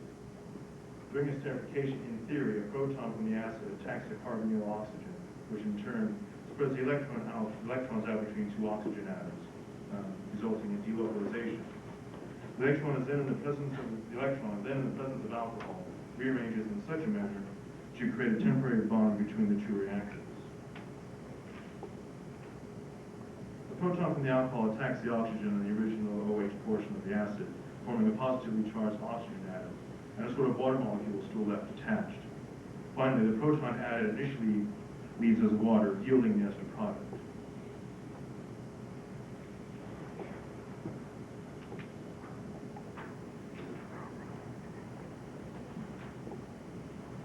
As World War I continued and Allied blockades continued to prevent Germany from acquiring the necessary war materials, in response to German chemistry answered through the work of a German chemist by the name of Fritz Haber.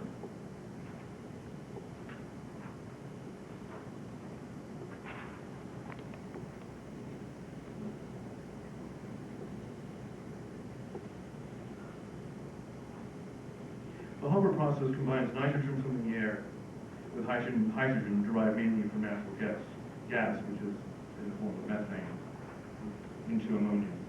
A catalyst of iron is used to speed up the reaction by lowering the activation energy so that nitrogen and hydrogen gas bonds can be easily broken. A temperature range of 400 to 450 degrees Celsius is a compromise designed to achieve an acceptable yield of ammonia. Fritz Haber settled with a 200 atmosphere pressure because according to Le Chatelier's principle, decreasing the temperature causes the reaction to favor the right side of the reaction, resulting in higher yields of ammonia. The reaction will then adjust itself to produce more heat, since energy is a product of the reaction and will therefore produce more ammonia gas. One would then think about increasing the temperature.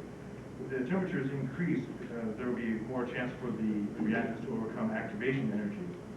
Unfortunately, the reaction is faster, but the yield of ammonia is much lower. The final step in Fritz Haber's fixation of nitrogen is a cooling step, which is used to liquefy the nitrogen, that's typically around minus 50 degrees Celsius. One reason that the war lasted until 1918, World War I lasted until 1918, was due to both the Haber process and the Oswald process to convert ammonia to nitric acid. In the Oswald reaction, ammonia enters the burner where it combines with oxygen over platinum catalyst, producing nitrogen monoxide and water.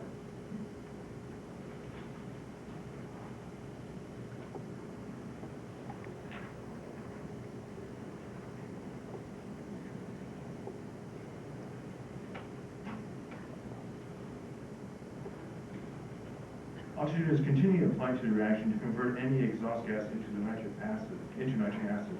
Nitric oxide is then recycled back through the Oswald process and go back to this transparency. You'll see that as it continues through here, you get nitrogen monoxide, which is then back into the Oswald process through oxidation, and the cycle continues endlessly.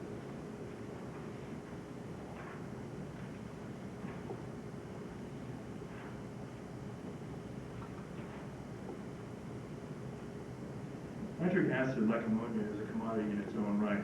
That being that nitric acid can be used in organic synthesis just as its own reactant and can help a reaction go. As with ammonia, it can be found just by itself in domestic solvents and house cleaners and so on and so forth. But it is used primarily in industry, at least war industry, in the manufacturing of fertilizers and explosives. As the war continued, likewise in Allied blockades, gunpowder was scarce for the German war machine. Gunpowder, a mixture of charcoal and sulfur with potassium nitrate as the oxidant, takes the place of the atmospheric oxygen. An even more powerful explosive results if the fuel and the oxidant are present in the same compound. For example, tetranitrotoluene, also known as TNT, and nitroglycerin, each incorporate fuel and oxidant in a single molecule. Each is produced by the reaction of its base fuel with nitric acid.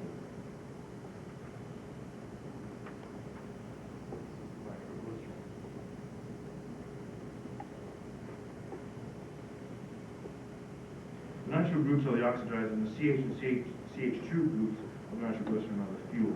This intimate association of fuel and oxidizer allow the reaction to proceed at a much faster rate, causing a shock wave that initiates the reaction. The difference between nitroglycerin typically and gunpowder is that gunpowder needs to be contained in a canister of some sort, a cannon or a gun, so to speak. And the oxidizer needs to heat up, and the oxygen needs to combine with the fuel, and then the explosion occurs. With nitroglycerin, then it's all one. Therefore, it can be very volatile to pressure and even impact. Therefore, it will immediately explode. As the Second World War continued, the use of fertilizers produced via the Haber and Ostwald processes were now being used for evil ends. Cyclone B, a chemical referred to by Nazi officials as a disinfectant, is actually an ammonia-containing fertilizer that was used in the death camps of Nazi Germany. Research into organophosphorus compounds now became the mainstream as German political thought invaded the scientific climate.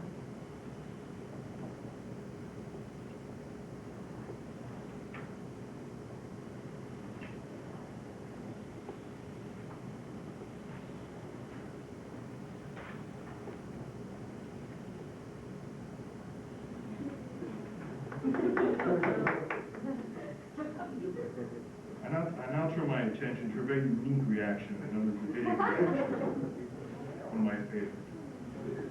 In this reaction, phosphorus carbon ion then reacts with an alkyl halide, known as the ylide. It has no formal charge if it has a negatively charged carbon atom that is bonded to a positively charged heteroatom. The ylide is produced by the reaction of the triphenylphosphine with the alkyl halide in a two-step process. First, there's a nucleophilic attack by the triphenylphosphine on an unhindered alkyl halide. The product produced is the alkyl triphosphonium salt. Secondly, the salt is treated with a strong base to remove a proton bonded to the carbon with phosphorus. This abstraction of the proton yields the phosphorus ylide with its resonance form. And just take note that one thing that used to always trip me up in chemistry is that the resonance form they do not take on one species or the other. It's the same thing. It just constantly goes back and forth.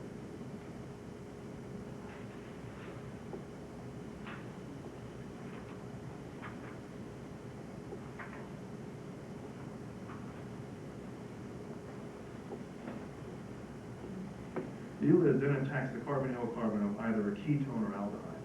After the attack is completed, there is now the formation of a betaine compound. The betaine contains both negatively charged oxygen atom adjacent to the positively charged phosphorus atom. The close proximity of the two atoms and their opposite charges allows the formation of the four-membered oxyphosphataene ring. This ring is unstable and spontaneously collapsed, forming the alkene and the triphenylphosphine oxide. This is a very unique reaction because I find it's very hard to form a carbon-carbon bond, and in this case, Georg Big is able to not only form a carbon-carbon bond, but also a carbon-carbon double bond, which is very unique. My further research yielded that there's actually no commercial use of the Wittig reaction, which is very strange. I think at this point, the reason there was no commercial use is because Georg Wittig was able to discover this reaction after the Second World War, and it could be that maybe it was the efforts and the workings of a recalcitrant Nazi, or the musings of a genius with a significant amount of Teutonic hubris. So, very interesting reaction, and by far, I think the most creative. One last thing that I really don't want to put on the overhead, but if I don't, I think Dr. Bishop will have something to say.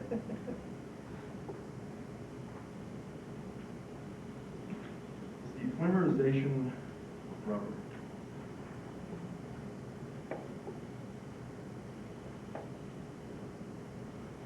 I've mentioned this many times to Dr. Fisher and many of my classes, I'm also mentioning to all of you, anything that has to do with Diels-Alder reactions or mass spectroscopy and polymerization, I hate. And this is an example reason why. For instance, and here you'll see that there's synthetic rubber. Synthetic rubber is a polymer of 1,3-butadiene, which is made by a specialized Ziegler-Natta catalyst and are used to produce 1,3-butadiene polymers, where the 1,4 addition has occurred on each butadiene unit. Oh, we all know this, I'm the only one that doesn't. This would be the first carbon, 1, 2, 3, 4, so, and this again, 1 here, so the 1,4 addition of the polymerization will continue through, and this will go on into the nitrogen. Until the reactions then eventually die out. In contrast, natural rubber is a terpene-composite isoprene unit. So an isoprene unit is usually a 2-methyl-1,3-butadiene. Natural rubber is a polymer that results from a 1,4 addition of each isoprene unit molecule with a double bond in the cis conformation. Another name for natural rubber is cis-1,4 polyisoprene.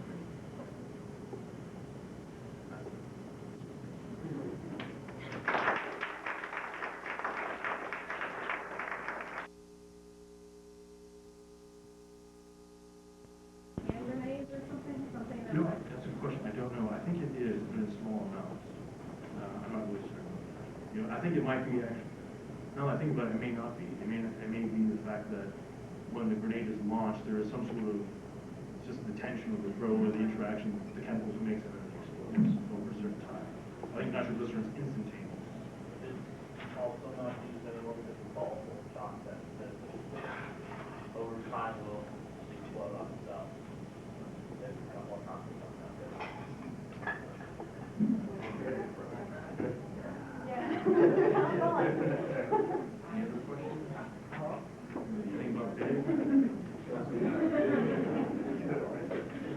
Just know that I couldn't find any research on fingers. It was all in German.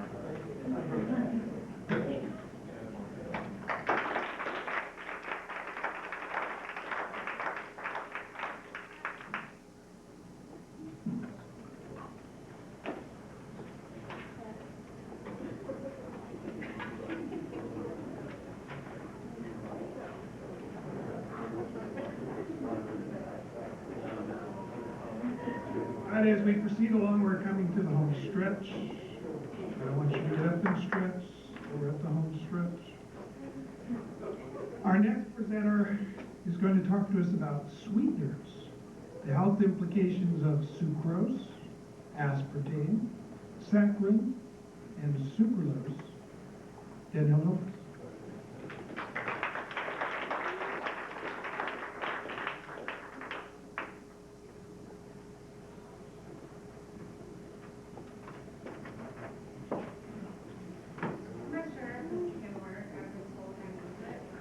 We'll see.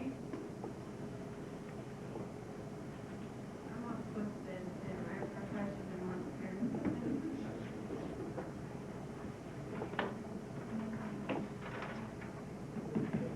All right, I think we're on.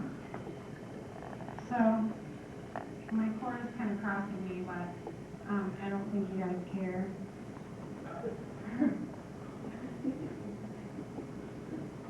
Okay, so I'm going to talk to you about sweeteners and the health implications, as Dr. Mancini said.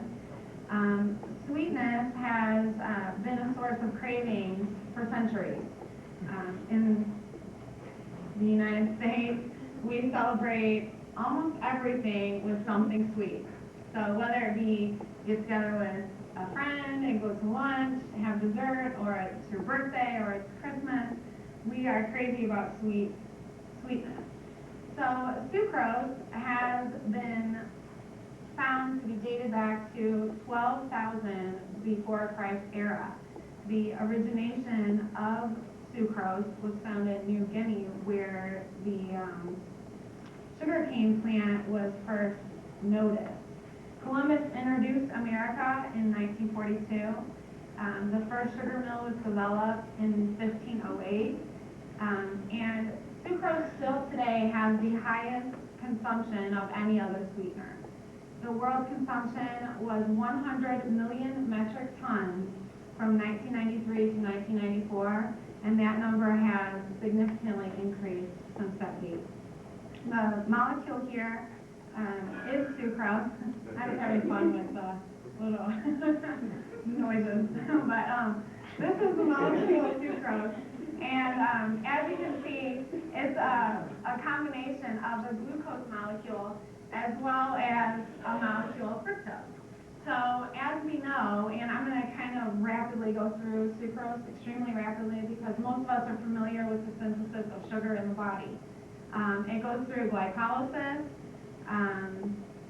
then through a series of reactions is moved on to the Krebs cycle. The Krebs cycle, along with glycolysis and electron transport, will convert a molecule of glucose to 36 ATP molecules, which our body uses as a form of energy, also for brain functioning and proper muscle control. So as an overview, sucrose is metabolized naturally. It has been enjoyed for centuries. It has no major side effects, although we know that there is some restrictions on diabetic people. The energy is used by muscle and brain for proper organ and neurological function. It's soluble in water, stable in high temperatures. It does not have a bitter aftertaste, and it's used as an additive. And it only has 4 calories per gram. Most people have a tablespoon, it's about 15 calories. But so I was wondering, and I picked this topic because I didn't really understand why that was so much. So the American culture is no carbohydrates right now and less sugar. So we turned to Splenda, which is the newest approved FDA sweetener, equal and sweet and low. Aspartame is manufactured as equal. In 1965, James Shatler founded aspartame when he was researching pharmaceutical ulcer treatment. Basically, what had happened is they were using a tetrapeptide found in the stomach, and aspartame was the intermediate to the reaction. When he later licked his fingers when he was going to separate papers, he noticed that there was a sweet taste, and aspartame was founded. Aspartame went through a long process of approval. In 1974, it was originally patented and approved by the FDA. 5 months later, the approval was relinquished due to biological concerns. It took 7 years for it then to be approved in cereals, powdered drinks, fillings, whipped cream, and gum, and 2 more years for it to be approved in carbonated beverages. Basically, some of the reason for this is that aspartame is not totally water soluble, and so they weren't exactly sure how it's going to react in carbonated beverages. In 1985, it was finally deemed safe by the American Medical Association, but not until 1996 was it approved again by the FDA as a general purpose sweetener. So it was approved before as a sweetener in other circumstances, but not until 1996 could it be placed on like Friday's counter or Friday's tabletop so you can put it in your iced tea or whatever. Despite the controversy, the demand increased from 8.4 million to 17.5 million pounds, and Americans today consume more than 80% of the world's usage of aspartame sweetener. Biological concerns are in the molecule itself. So if you look at the molecule, it has an aspartate compound, a phenylalanine, and a methanol compound. Now, we're all probably familiar with the fact that methanol is toxic in the body. And when aspartame is entered into the body, it does break down into its components. Aspartic acid is an excitotoxic neurotransmitter, and basically what that is amino acids or amino acid derivatives that have been reported to cause neuronal injury or death by reacting with specific neuron receptors. Aspartic acid and glutamate have been contributed to some of the negative side effects of Alzheimer's, Huntington's, Parkinson's, and other other diseases and age-related memory loss. Phenylalanine is the most studied ingredient, and the reason for that is the scientific correlation between phenylalanine and the central nervous system damage that is seen in the disease phenylketonuria. Phenylketonuria is a metabolic disease that is congenital.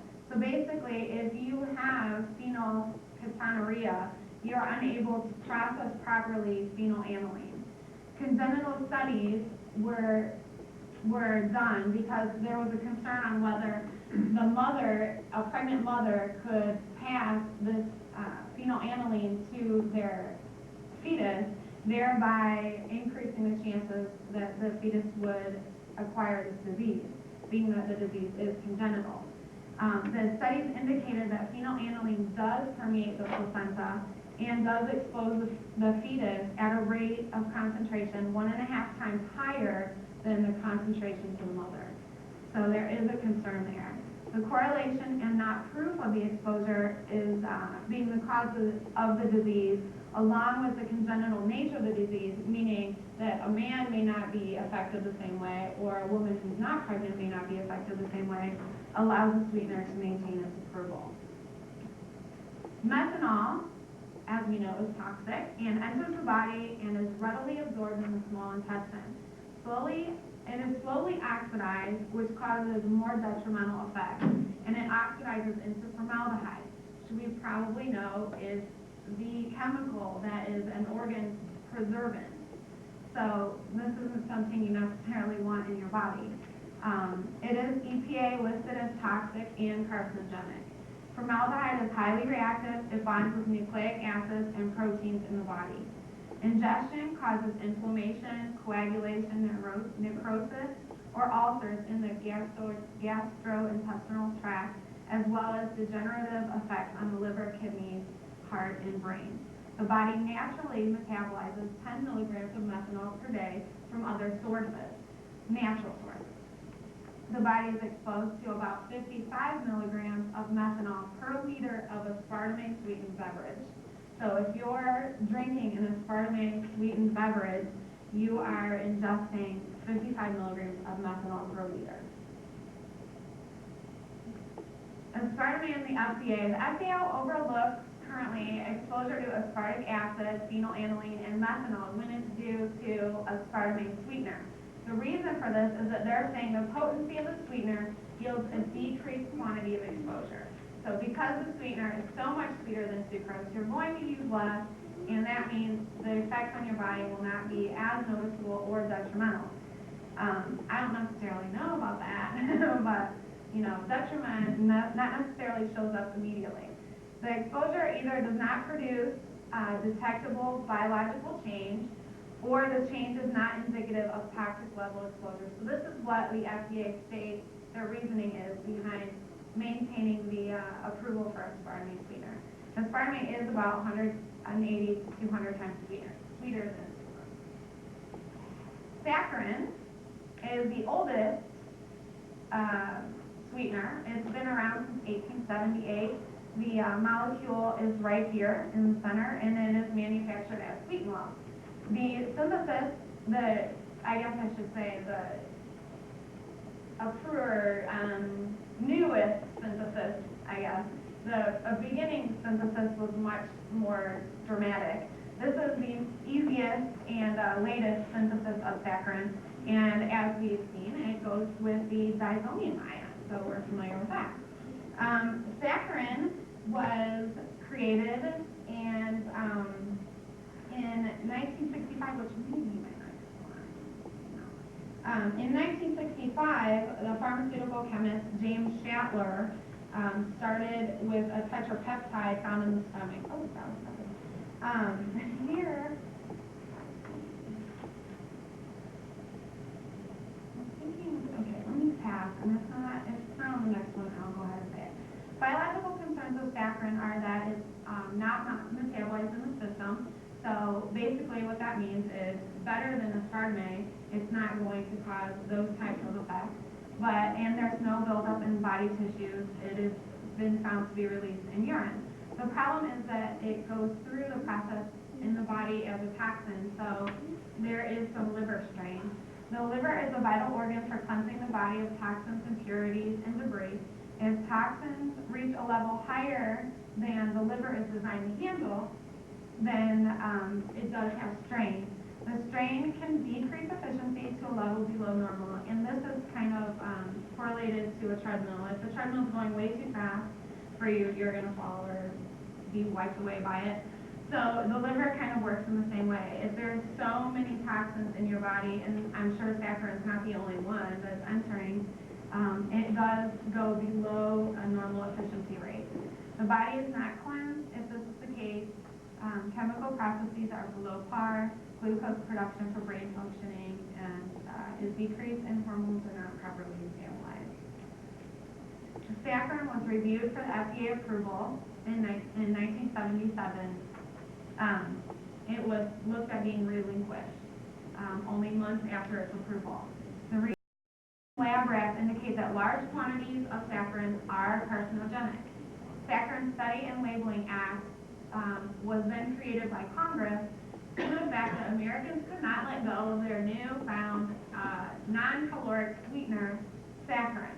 So instead of having the 4 calories of sugar per gram, we wanted cancer. So because of that, the Labeling Act basically states that there must be some kind of, other theory and scientific research out there. So instead of taking it out of the grocery store, we're just going to put a label on it that says this could cause cancer. So if you eat it, then it's up to you if that's okay. So as 1997, the relinquishment was lifted based on new FDA standards and not new research. The standard differences were that human research subject exposure may not be the same as laboratory animal research exposure. So basically, if we gave rats a ton of saccharin, we may only have a gram of saccharin. So it's okay for us, but not for them, based on exposure. Saccharin is about 300 times stronger in powder form and 500 times stronger in liquid form than sucrose. It is approved by the FDA in this country, which I don't care because it's the FDA, 1,000 milligrams per day. This is significantly higher than the UK daily recommended dosage of about 300 milligrams for a person weighing 132 pounds. So it kind of makes you wonder if the FDA is more geared toward pleasing the public than actually being safe. Sucralose, here we go.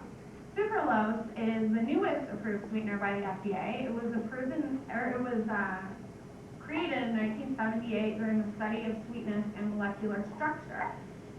2 chemists found that adding a substituent of chlorine to a fructofuranose unit, can I go backwards?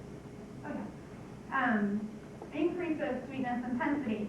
So this was their reasoning behind making a sweetener that is made from sugar. So that's what you hear about sucralose. Tate and Lyle funded using a sucrose as an intermediate, halogenating sucrose molecules. A foreign exchange student, misunderstood tasting for testing, and that's how they say that sucralose was found.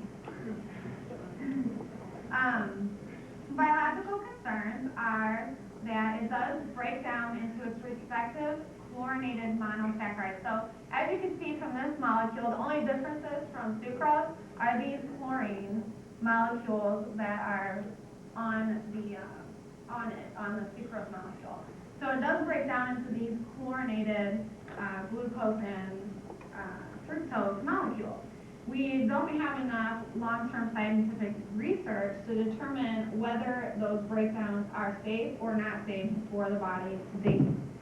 Scrutiny is comparing sucralose with the molecular structure of pesticides, but not necessarily is that bad, because we know that you can have one molecule that's okay, and if you add just one thing to it, not necessarily is it okay, or vice versa. So the major thing right now with sucralose is if it's stored at high temperatures, sucralose does release a small quantity of hydrofluoric acid. You do not want hydrofluoric acid entering your body, so if you do have sucralose in your home, make sure that it's kept at room temperature. If you move and it gets hot, please don't eat it. Sucralose in the FDA. It was first approved in Canada in 1991. It's been pending in the United States since 1987, and the FDA recently approved sucralose as a general sweetener. Studies to date have not linked sucralose to carcinogenic effects, genetic alterations, birth defects, nor neurological damage up to 500 milligrams a day in human subjects. So like I said, there is no long-term research to date. Sucralose is 400 to 800 times sweeter than sucrose. It is stable in high temperatures and more soluble in water than other non-caloric sweeteners such as aspartame or saccharin. Plant-derived sweeteners are the new link to sweetness today, and I think it's also because of the push with sucralose being the natural sugar sweetener. So plant-derived sweeteners are coming about. These organic sources are the way for the future, and the oldest non-sacchariferous plant, I'm not sure that I say that right, but I don't think you guys really care, has been found to 500 before Christ era. This is the licorice plant. Non-sacchariferous plant is like not sugar cane, not sugar beet, not something that has sucrose, but something that has another molecular structure that's also sweet and natural. In 1855, they found another sweetener from a plant that is 10,000 times sweeter than sucrose. In 1970, this sweetener was approved in Japan. This is stevia. The molecular structure is relatively complex in my opinion, but it is natural. The FDA has not approved it in the United States as a general purpose sweetener, but it is found at your general health food store as a dietary supplement. There isn't significant research found for human subjects on stevia, although nothing to date has implied that there is any negative side effects. One of the reasons the FDA has not approved stevia is because there are so many different types of stevia and ways to extract stevia from the stevia rubunda plant. Sweeteners. So, to recap, in order to make your life happy and your birthday joyous, you need a sweetness into your meal. So, the least biologically affected and long-term positive sugar is basic sugar. Table sugar, sugar in the raw, 4 calories per gram. It's not that terribly much. So if you're really wanting to diet, just kind of slow down on sugar, but not necessarily switch it for something else. Splenda would be your next best choice based on the research, and so would stevia. Stevia, this is a little thing for the stevia extract powder. There's also stevia plant powder, and stevia comes in liquid forms as well. Sweet and low would be the choice under those, and equal or aspartame would be the least due to its carcinogenic known effects. So toxic known effects. And that's it. Any questions?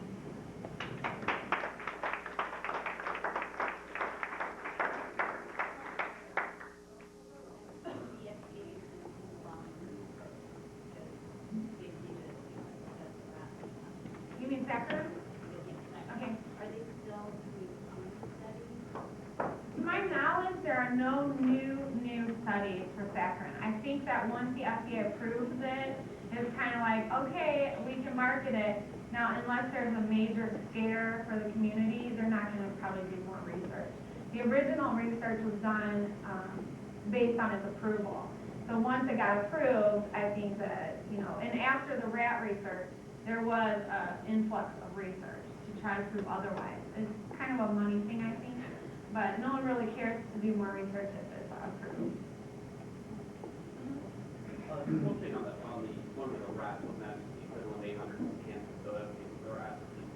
Yeah, they did say it was similar to that. I think I have the exact number in my paper, but it is a great deal of saccharin given to the rat. But, you know, that was the amount that was able to be seen detrimental effects over a short period of time.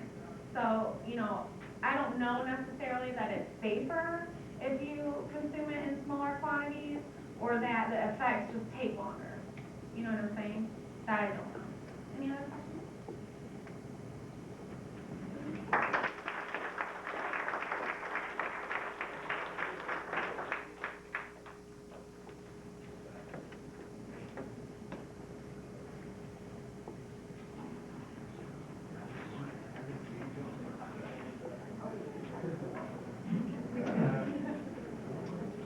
As you can see, our next presentation is going to be the Chinese Restaurant Syndrome, MSG, Mr. Matthew Sloan.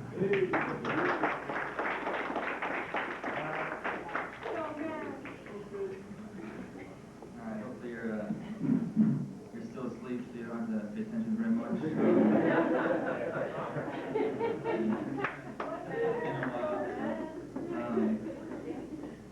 As you guys may have heard in English, you know, I gave this speech once before, so if you don't want to ask any questions, that's okay, you know. But if you do have any questions, John is going to give you some ancient Chinese secrets.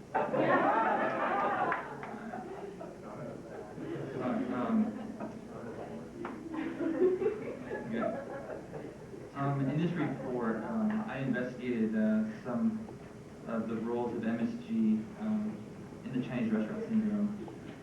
When I went to a restaurant recently, before this topic, I noticed that a lot of, not just Chinese restaurants, but a lot of restaurants always quoted no MSG added. And I was questioning, you know, why? Why? What is it? You know, what's the whole deal? So, came across a lot of information. And first I'll give you a basic overview of what Chinese restaurant syndrome is, the role of MSG in it, the role of it in our bodies. Yes, Alright, the Chinese restaurant syndrome is an adverse reaction to foods containing MSG. And MSG is called monosodium glutamate. You can kind of tell H is an amino acid. It's a form of glutamate that is formed. It's very similar, this CRS is very similar to an allergic reaction. And I don't know if any of you have ever had allergies, but they're not good, and most people, you know, feel nauseated, vomiting. And the sensations of these things, you know, they're not very, very strict. You know, you don't always have to feel these. Not everybody feels them, but they are burning sensations, sweating, nausea, and vomiting. Consuming MSG on an empty stomach increases the risk. So, you know, if you're wanting to go get really sick, you know, just go ahead and go in your mom's kitchen and go drink some MSG and put in some water. So it won't be very good. And it's not just Chinese food. I don't want anybody to feel, you know, this is just Chinese food. That's what it's called because a lot of people that, you know, eat at Chinese restaurants usually feel this way. But it could be anything. I mean, my parents have used it for years, and I've never, you know, never even knew it. Professor Akita founded in Tokyo Imperial University, MSG. He found that he ran some tests. He found that meat never has a sweet, bitter, sour, or salty taste. So he kind of questioned, you know, why this is it. So he ran some tests and he found that in a soup containing kongu, which is a seaweed, he felt that there was a different taste to it. So he decided that he would test this, and he found that he could find it through many processes. And one of those was getting MSG from wheat flour using hydrolysis. And then he named MSG in 1908 Ajinomoto, which means the origin of flavor. He felt that this was the best flavor that anybody could ever taste. You know, kind of felt that way, and since then, it's become a $1 trillion industry. MSG is the #1 flavor enhancer. Most people that eat meat usually do not want to go back to it. I mean, it's kind of addictive, you know, it's an addictive flavor that people love to eat. It's a source of glutamate, which is an amino acid found in the body that the body uses for neuron transmitters in the brain and throughout the liver and stomach. It has no smell and is used in many restaurants and households. You can buy it anywhere you want, any restaurant or anything. And it's obtained naturally from wheat flour, seaweed. You can get it in a lot of sauces. And it's the #1 produced amino acid in the world. MSG stimulates the tongue receptors to augment meat flavors. In the mother's milk, natural glutamate, not MSG, 21.6 milligrams per 100 grams of milk is found. So, you know, our body does need glutamate to survive. It doesn't necessarily need MSG, but you can get the glutamate form from MSG. 10 grams of glutamate is found throughout the body at all times. It's found in the brain, liver, and kidneys. The Food and Drug Administration had a big scare where people were starting to worry about this because they felt that if glutamate was used as a brain receptor, that maybe monosodium glutamate may interrupt that and cause Alzheimer's or Huntington's disease. So they ran some studies and they found that there was no evidence. In 1959, FDA classified MSG safe under the Food and Drug Cosmetic Act. In 1980, they continued the studies, and they still haven't found anything being life-threatening. But in 1995, they found that if consumed at normal levels, there was nothing to support MSG as harmful.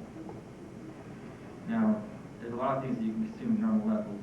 For instance, you know, caffeine. You know, if you consume, you know, 6 or 7 bottles of Coke every day, you know, you're not going to feel, you know, very good. So they kind of just said, you know, at normal levels, you know, keep it, well, not on every single item of food. And then these foods right here contain natural glutamate. So I mean, glutamate's found everywhere: fish, beef, tomatoes, corn, chicken.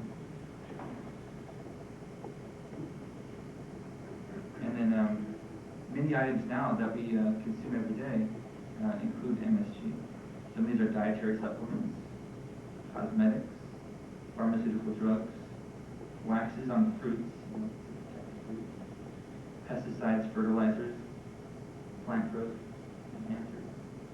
And they found that the graph here shows that the more and more MSG that you add to fried rice, the least people enjoyed it. You know, so it wasn't this over there. You know, the more and more you add to it, the least people enjoy it. So they found that, you know, in moderation, it's a lot tastes better.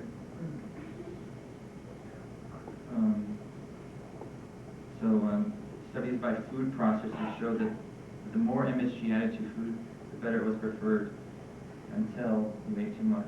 So, you know, you can kind of see, again, the concentration, you know, of MSG. If you eat too much, people do not really enjoy it. So, you know, don't dump a whole bottle on your steak or anything. And, you know, if you drink water, MSG is not very good. So they kind of, that was a study that there's a whole huge journal about just people just consuming MSG just kind of as a drug. They found that in a tomato, as the tomato ripens, the glutamate appears to increase at a high level. So most people do not like green tomatoes, so they eat red tomatoes. So,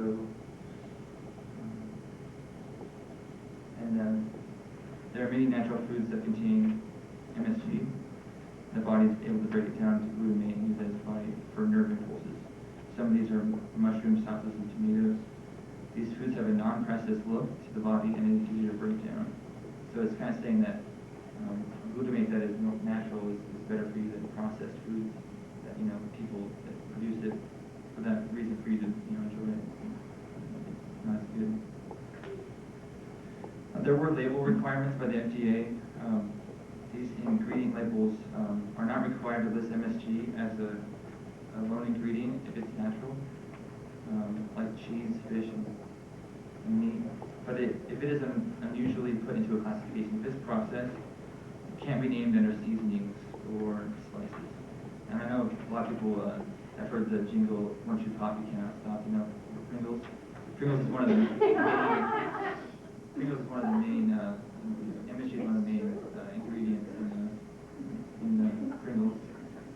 So you can't necessarily put that. So if you ever read the labels, I started reading labels after this. I started reading what was in everything, and I found it in many things, like things that even exist. These adverse reactions that happen from Chinese restaurant syndrome are called food intolerances or food allergies. A food allergy is an overreaction in the immune system. A food intolerance is an abnormal body response to ingested food. So the FDA said when MSG is eaten in large quantities weekly, it creates food intolerance. That's kind of what you should say. The future of MSG is going to continue. The FDA is never going to find studies that will ever find it as a bad thing. I'm not sitting here telling you that MSG is bad. It's just that a lot of people that eat it in excess, have an allergy to it or become intolerant to it. There's never been a definite society. There's never a definite to a society, but many people feel sick after eating MSG. There's been a scare in restaurants and many show on windows that MSG is not added to their food. In conclusion, I didn't want you guys to think that I came up here to tell you not to eat MSG. There's a lot of restaurants that still use it. Go ahead and go to those restaurants. It's fine. But just be aware that a lot of things in moderation, we kind of learned that throughout our society that, like you said, sucrose and sucralose, you eat those things in a lot of ways, it's not good for you. So I think that our processed society needs to kind of learn from, maybe we can do something to help our lives, maybe not using these things, and eating these in moderation. Thanks.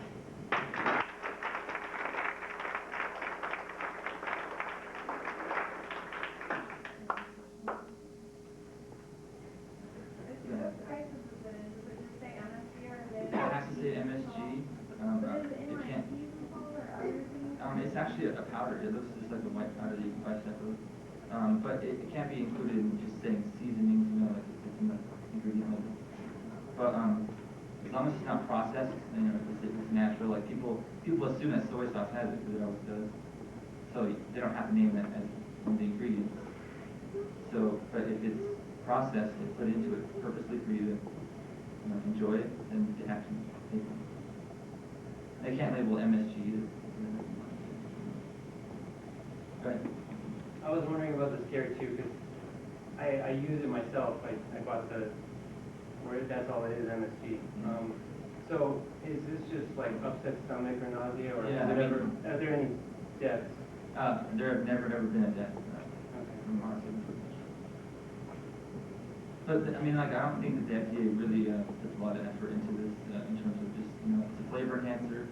It's not like a drug. So I really feel that there were a lot of studies about it, but nothing to really say that the FDA is really worried about.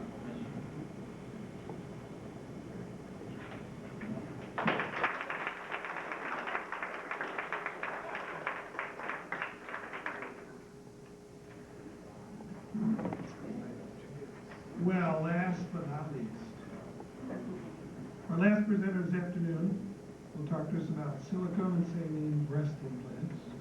Watch and welcome me, Trump.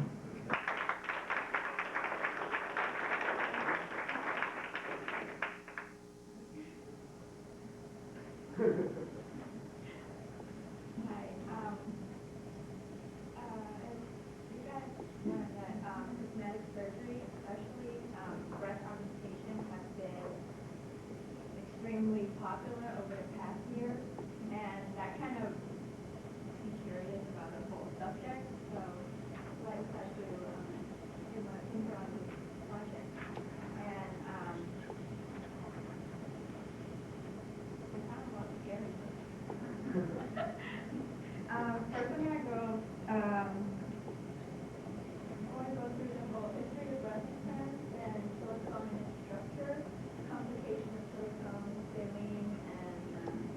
chemical structure and complication of saline and the history of breast implants. Breast implants were first introduced to America by Doug Corning in the 1960s. In the 1940s, Japanese prostitutes had their breasts infected with substances that enlarged the breast. Substances like sponges, paraffin, and non-medical grade silicone. Due to the reason they thought American servicemen favor women with larger breasts.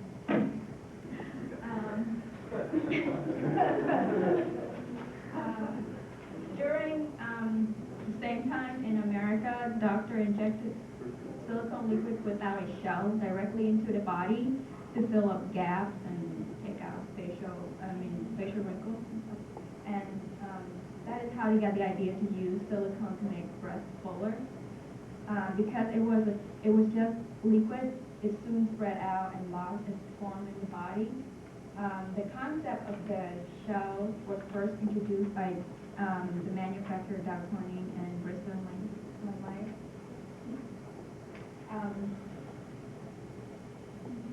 Silicones are an organic compound.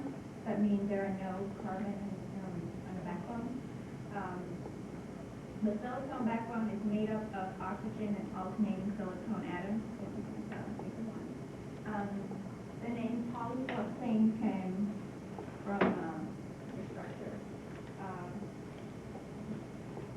But like the real structure was later discovered, but the name stuck and didn't change. From the beginning, implants were very popular with women, and women accept the fact that they have to take surgery and scarring and go through a whole lot of pain just to enhance the image. And most women are fine with that to these days. So back in the 70s, everybody was getting breast implants, and nobody ever bothered to study about the effect later on. And not until the 1980s that a flu complication was found, I will mention later. Silicone was banned by the FDA in 1992, but as far as I know now, it's back in the market. Silicone breast implant is a vulcanized rubber shell filled with silicone gel or oil. The shell or the jacket of the implant is made up of silicone elastomer. Silicone elastomer is a polymer of silicone that forms by processing and treatment and used in this amorphous silica to increase strength. And that is the picture what the implant looks like. And there are two types, smooth and the silicone round. It's different, it's the same substance inside, but the difference is the texture on the outside. The silicone that is used in the implant is a type of silicone gel made from the silicone polymer. The scientific name for the chemical that is made up of the silicone gel is called PDMS, polydimethylsiloxane. PDMS is a copolymer in which the methyl group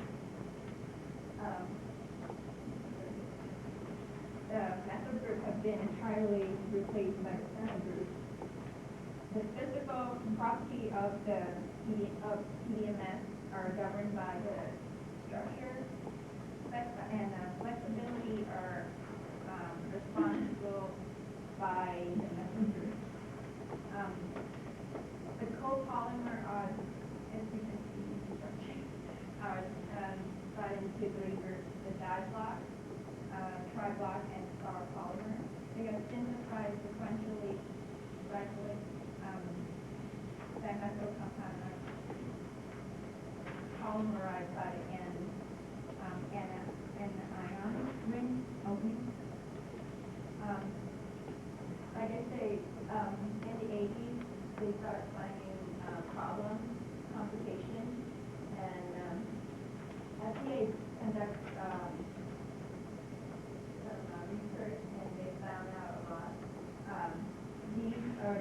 major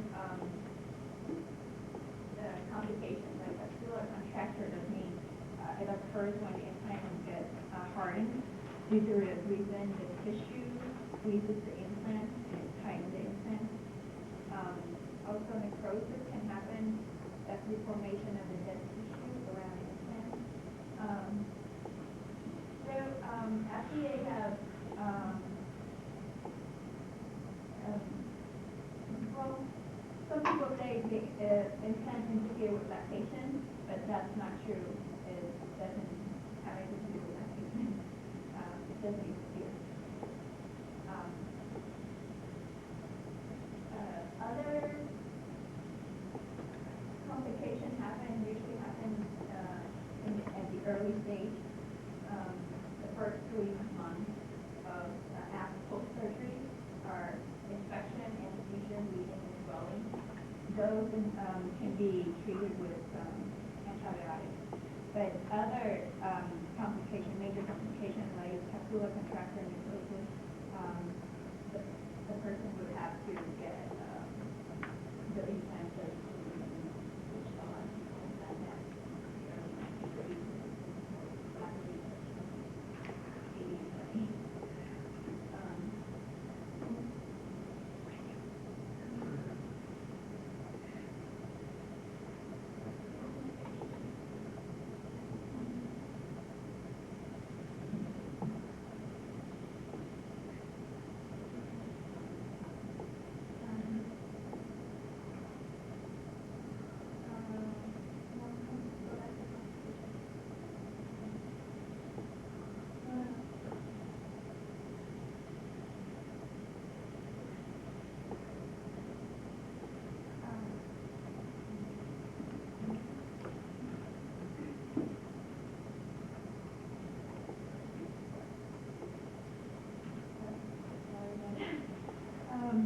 Deflation or rupture of the implant can happen when the implant begins to leak. This complication can be detected by an MRI scan. When the silicone gel escapes into the body, it can cause granulomas of lumps to form in an area like abdomen, neck, arms, or armpits. Not good. And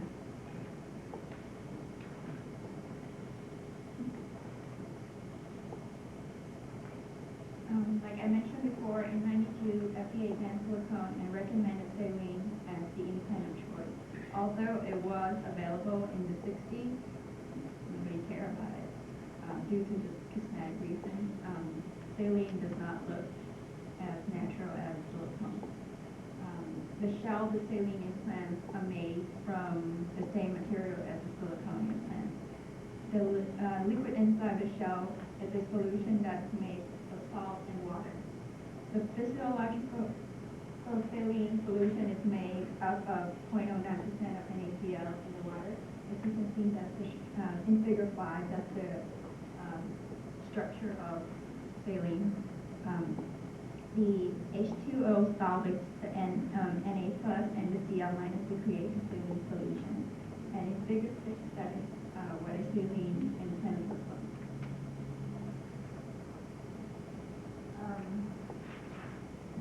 Since saline is a natural substance, easily absorbed, scientists have proven that it does not harm the human body if it is released into the body. Saline implants are vulnerable to similar complications as silicone, like capsular contracture, necrosis, same problem. One other problem that they found in saline solution is they have a valve in the back of the implant where they inject the solution in there, and that's like the main area where that's like the weak point. When it implants into the body, bacteria can travel in there and start building colonies inside the implant. And that doesn't really happen. It's a rare thing, but they have they say that it can happen. And then so rare that doesn't myth that silicone implants influence progression of cancer, and that is not true. there is no scientific evidence that silicone gel fill implants can increase the risk of cancer in women. Because the implant is a foreign object made, it made it harder for the scan to detect early sign of tumor or cancer at an early stage. What is my conclusion? I'm for implants, but anybody who wants it should consult with more than just one doctor. I've seen a lot of people who are so concerned. Even with the new improved model, scientists have proven that saving implants will only stay good for as late as 10 years. And after that, you have to take it out and redo it again. So it's constant maintenance.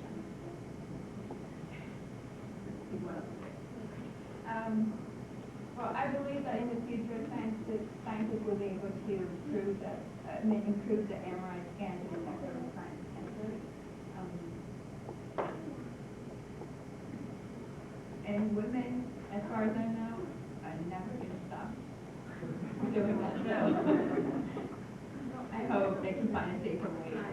Also, due to many lawsuits, most manufacturers are very extremely careful about developing new models. They constantly doing their implant makeovers to avoid lawsuits. They're very careful and very safe. There are so many. There's a new silicone gel come out that you can get, and it's soft silicone that when you break it in half, it looks like they call it the gummy bear effect. When you break it in half, you can they're very safe.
When you do it on top of the muscle, what it is like it's less pain because they don't have to cut through the muscle to put the implant in. So we're going to choose that. But it's on top of the muscle and the skin is the only thing that holds it. So you can have a little bit.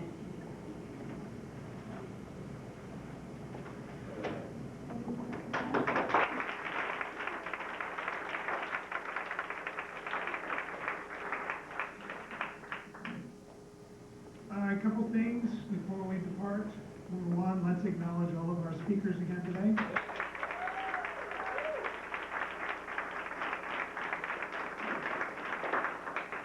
Before you leave here this afternoon, in the far left corner as I'm looking at it, there are booklets. There are 2 volumes for this complete set. Please make sure each one of the contributors grabs both volumes before you leave. Those of you that are in my class, I will call your name up and you'll get your grade, so just hang in there for a second. In public? You're not there. So the last thing I want to say is now the journey is done. We've taught you our organic chemistry. You can see its application in everyday life. You can also see its abuse. And as I have spoken to you many, many times, you now have the knowledge to do something profitable or something beneficial for mankind, or to do something that would be detrimental. Use this knowledge wisely. Good luck in your future. Thanks for a great afternoon.